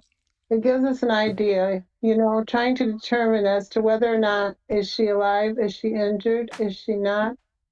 All right. Would it be fair to say you were appealing to a sense of emotion on the part of a person? Probing into that venue, yes. Counsel also asked about your efforts, and Detective Baldwin's efforts to suggest that perhaps Teresa was in Stephen Avery's trailer. You recall that? Yes. All right. And I believe that you indicated that tact was taken on more than one occasion in the interview. Yes. All right. At any point, did Mr. Dassey adopt that and say, yeah, that happened? No. So he resisted that suggestion. Very firmly. You were asked about a picture. Do you know if you had a picture of the missing persons report, a poster, or a card? I'm trying to recall, but I think we had a missing person case a month before. Wisconsin has a website. I think we might have yanked a picture or a poster off of it. All right. So you can't recall particularly this case versus the last case, the missing person you worked on, as to which picture you may have had. No, I can't, but I think Detective Baldwin could clear that up. All right. I'm going to have another photograph marked and shown to you. Do you recognize the people which are depicted in that photograph? Yes, I do. And who is depicted in that photograph? Stephen Avery, Brendan Dassey. I think it's Al Avery, Al's wife, Mrs. Avery. I think Carol, Barb, that's her. All right. And are those individuals that you spoke with on Saturday and Sunday, November 5 and November 6? Yes. All right. And now, counsel asked you questions about leaving the property so early. In other words, suggest on Saturday evening. What caused you to leave Saturday evening? Mr. Avery, Al Avery, was intoxicating and riding around in a golf cart and told us to get off his property or he'd shoot us. All right. So you left? We left the Avery property and just maintained on the road. All right. And thus you resumed your investigation the next day? Correct. All right. And the next day was Mr. Avery more receptive? Yes. All right. And cooperative? Yes. All right. And thus you were able to continue with the investigation on Sunday? With the interview of Stephen Avery initially, yes. All right. Particularly with respect to the picture of Brendan Dassey, I think Exhibit 204, is it? Yes. All right. Is that a fair depiction of his physical appearance and attributes at or around the time of this interview on November 6th? Yes. In other words, he appears to be a little heavier in that photograph than he does Your Honor, today. object to the leading nature. Overruled. Yes. All right. Do you recognize the location of that picture? I believe so. And what is it? It's the Avery cabin located in the town of Stevenson, I believe. I was in there once, and the table and the furnishings look familiar. All right. One last question. Counsel asked you in response to my questions about assessing Mr. Avery's demeanor. Does the playing of the audio tape assist in the recollecting his demeanor during the course of the interview? Definitely. No further questions. Would offer the exhibit. Any objection to that exhibit? No, that's fine, Your Honor. All right, the exhibit is received. I think that's 204. Yep. May we publish the exhibit then on the Elmo? Sure. Thank you. Any recross? Just very briefly. Detective, while they get that up on the screen so the jury can see that picture, where did that picture come from? Do you know? No, I do not.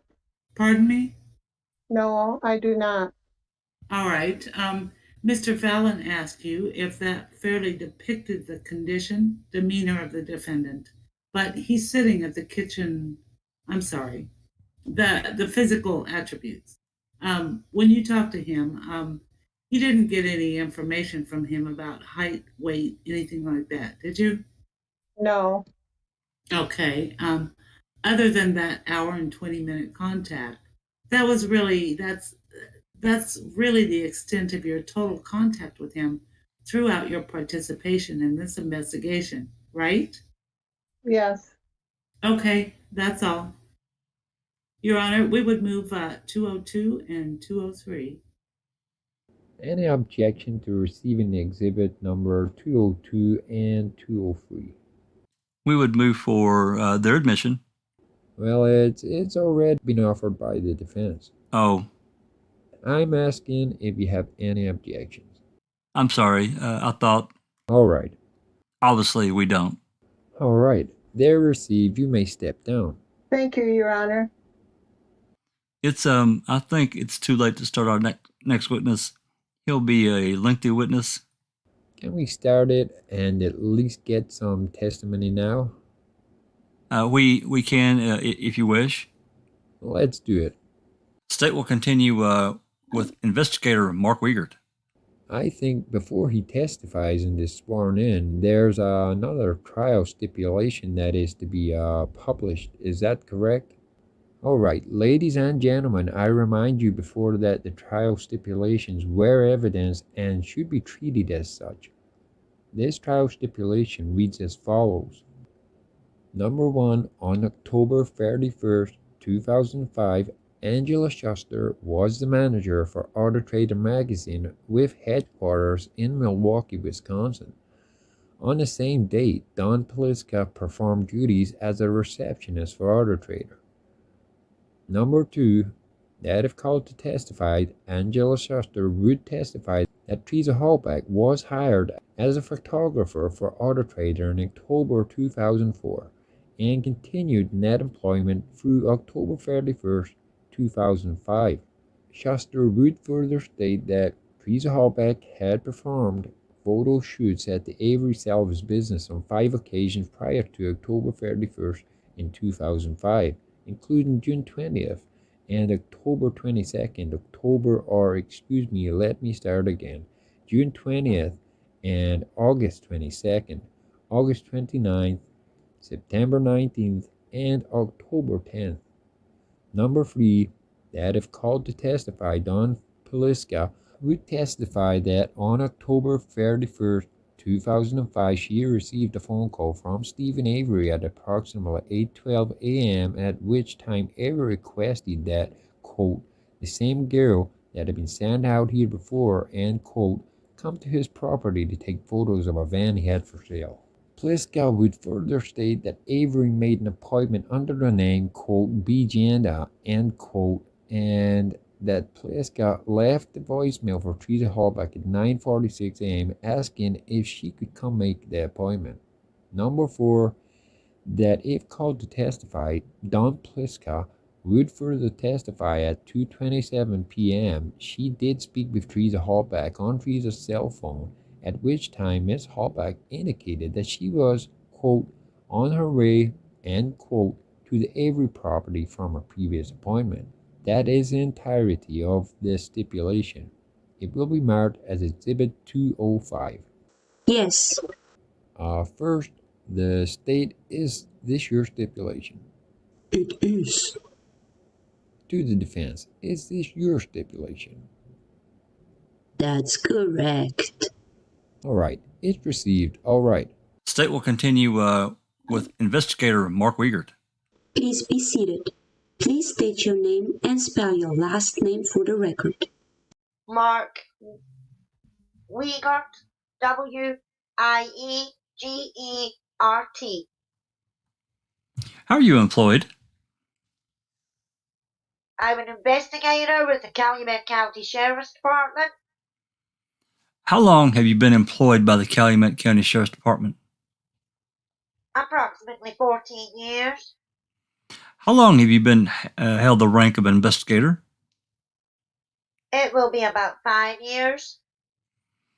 And what are generally the types of cases that you've been asked to investigate in your capacity at the Sheriff's Department? In our department, we do a wide variety of complaints, anything from thefts to burglaries to missing person complaints, death investigations, homicide, up to homicide investigations. All right. And in this particular case, how is it that you are involved in this case? I happen to be working on in November, I believe it was November 3rd, to be exact. One of our patrol deputies had taken a phone call, or actually a complaint, about a missing person's complaint. It was actually Karen Hallback, and called our department to report that her daughter was missing, and they haven't heard from her in several days. After patrol deputy had taken the initial information,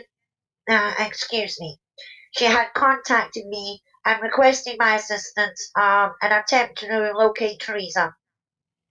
All right. And from that point on, have you been involved in the case? Yes, I have. Now, there's been some discussion both by Special Prosecutor Special Agent Fassbender and others about your role as one of the lead investigators in this case. Tell us when that occurred. Sure. On November 5th, when the vehicle was discovered on the Avery Salvage Yard property, we were requested by Manitowoc County to lead the investigation. At that point, when we realized how big and how massive the salvage yard was, not only the salvage yard, but all the residents, the outbuildings, all the property surrounded it, we realized that it was a little more than our department could handle on its own. At that point, we contacted the Wisconsin Department of Justice and requested their assistance. And who responded on behalf of the Department of Justice? At that time, Agent Tom Aspender, who you heard earlier in the week testify, did respond, as well as several other agents from the department. At that point, our department was handed the investigation, and myself and Agent Aspender were named the lead investigators of the outcome of the case. All right, and let's set that aside for a moment, and in the time we have this afternoon, I'd like to focus your attention on a particular part of your investigation in this case. All right, specifically, that is with respect to your interview with contacts with a young woman by the name of Kayla Avery. All right. Specifically, directing your attention to February 20, 2006, on that particular day, did you have an opportunity to interview Kayla Avery? I did. Myself, along with a female detective at our department by the name of Wendy Baldwin, I had went to the Avery property, which could be the Errol and Candy Avery property, to interview Kayla. Our purpose for going there was because we had some information from another person, which we had interviewed, that Kayla had information about Stephen Avery. Our purpose for going there was to interview Kayla in reference to Stephen Avery. All right. And at some point during that interview, did the discussion change focus from Stephen Avery to Brendan Dassey?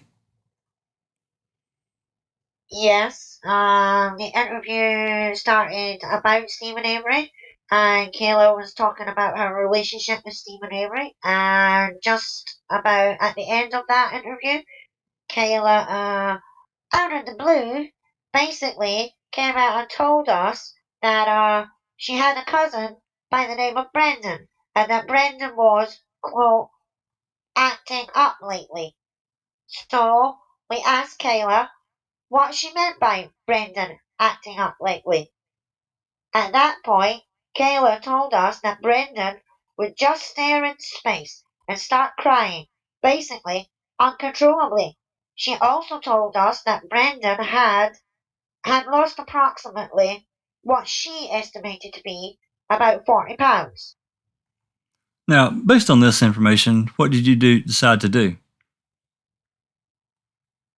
Well, after looking at that information and reviewing other interviews that we'd done, we decided that we needed to talk to Brendan again. And did you talk to him? We did, yes. And when did you talk to Brendan again? Myself and Agent Asbender interviewed Brendan on February 27th of 2006. All right. Now, before we get into the details of that, I have a few more questions relative to Kayla Avery. On this December 20, 2006 interview of Kayla, who was present? It had actually been February. Excuse me. Oh, I'm sorry. February 20. Kayla was present. There was two of us investigators, myself and Wendy Baldwin, Kayla, her mother Candy, and her father Earl. All right. And did there come a time when you re-interviewed Kayla Avery? We did.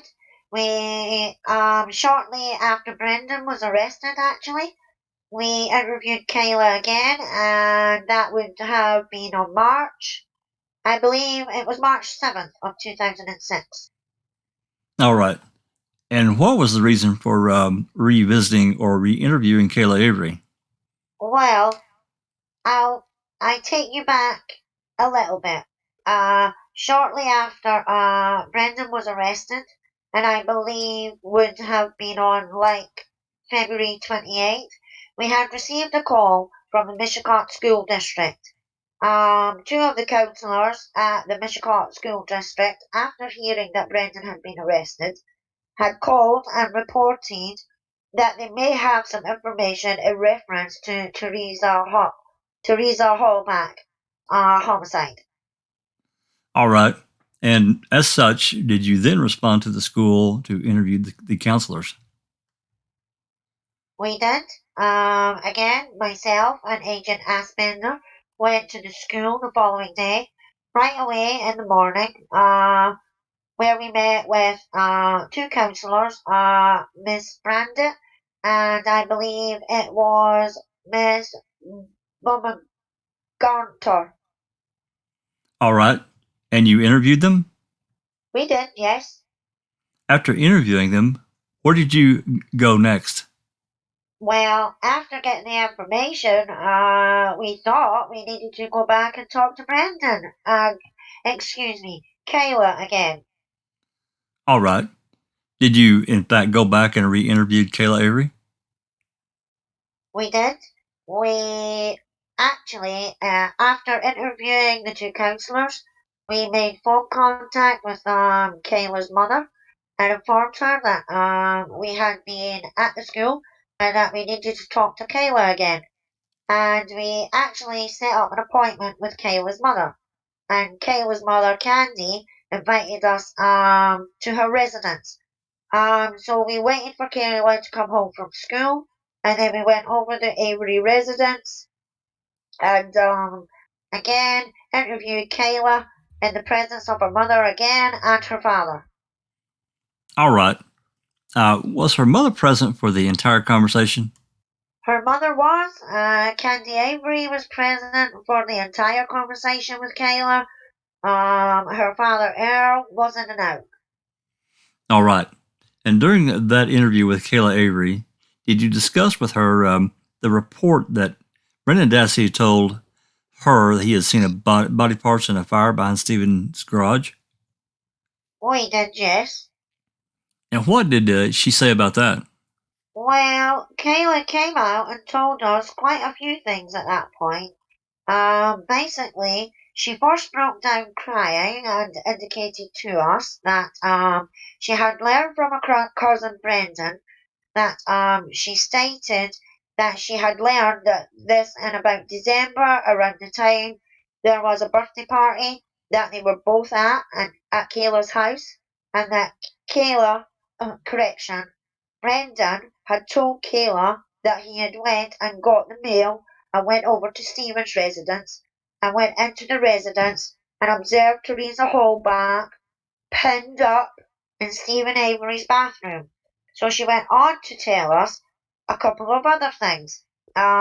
She told us that Brendan had told her that after he had saw Teresa Hallback pinned up in the bedroom, that he exited the residence while leaving Stephen Avery's residence. He heard screaming coming from Stephen Avery's residence.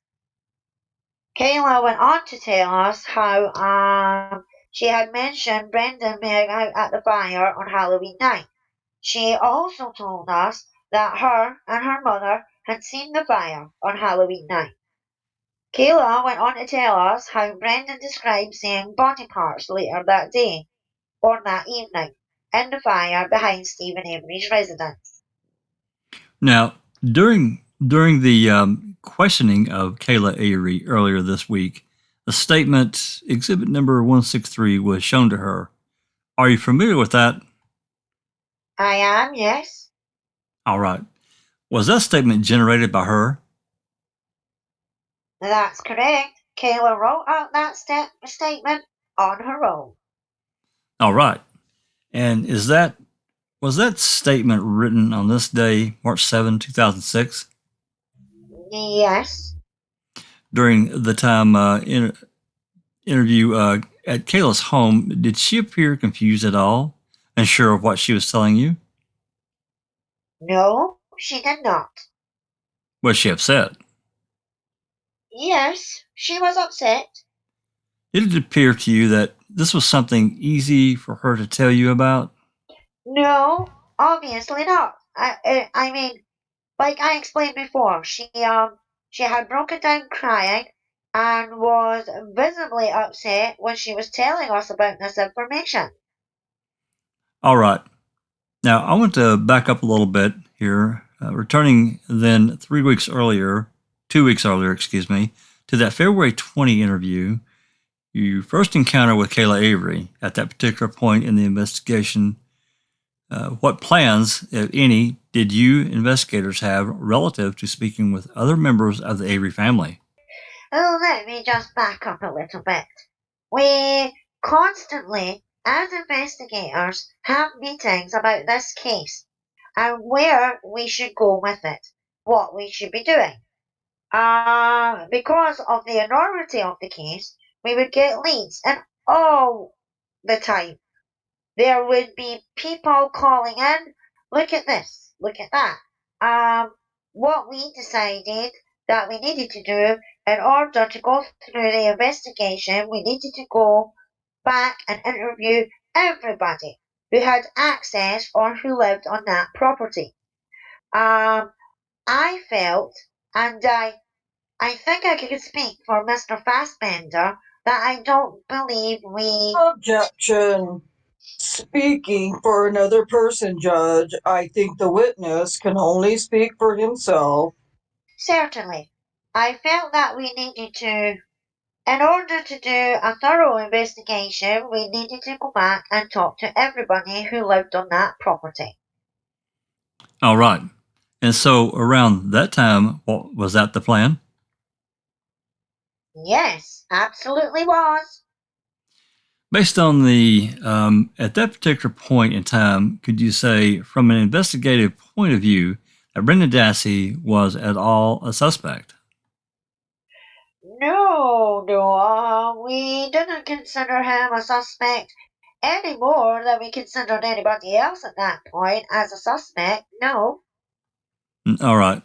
Now, who was the first one of the family members to be re-interviewed?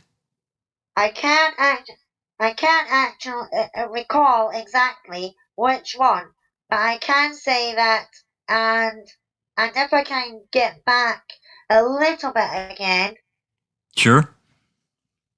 we not only felt that people on that lived there, we thought the extended family, i.e. Kayla and Earl and Candy and their children, should be interviewed as well.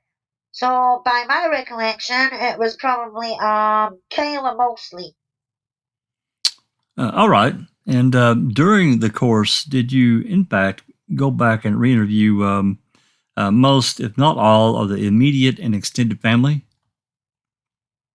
I can tell you everybody that lived on that property and the extended family, as far as we knew it, such as Earl, Candy, and their children, were re-interviewed, yes. All right. In terms of the decision to re-interview Brendan Dassey on February 27, was there any particular reason that occurred at around that time? Yes, after receiving information from Kayla on the 20th of February, obviously, the loss of weight, the uncontrollable crying are signs that we look for. I mean, it is a change in behavior. It's not normal for a 16-year-old boy to be just crying uncontrollably and just lose that type of weight. So obviously, that's something we look for. And for the lack of a better word, it kind of moved into the front of the line, and we needed to interview him and talk to him again. Now, at that particular point, did you have some suspicion as to what may be causing the weight loss and change in behavior? I mean, practically speaking. Well, absolutely. I mean, at that point, we felt he knew more than he was telling us, and we do a lot of other things before we go interview people. We review prior interviews, such as the gentleman's interview that was sitting here prior to me, Marinette County's interview. I mean, review that, and we take a look at what he told them. There are things in there that didn't quite fit neither. So you take some of those things that he told the Marinette County officers that just didn't seem to fit. And then his the losing weight and the uncontrollable crying, obviously that points you in the direction you want to go. Is somebody you need to talk to. All right. Your Honor, at this particular point, I think it's time to take that break. I think, yeah, this would appear to be a good breakpoint time. We'll adjourn for the day. Ladies and gentlemen, I remind you, don't talk about this amongst yourselves or with anyone else. We'll convene tomorrow at 8:30.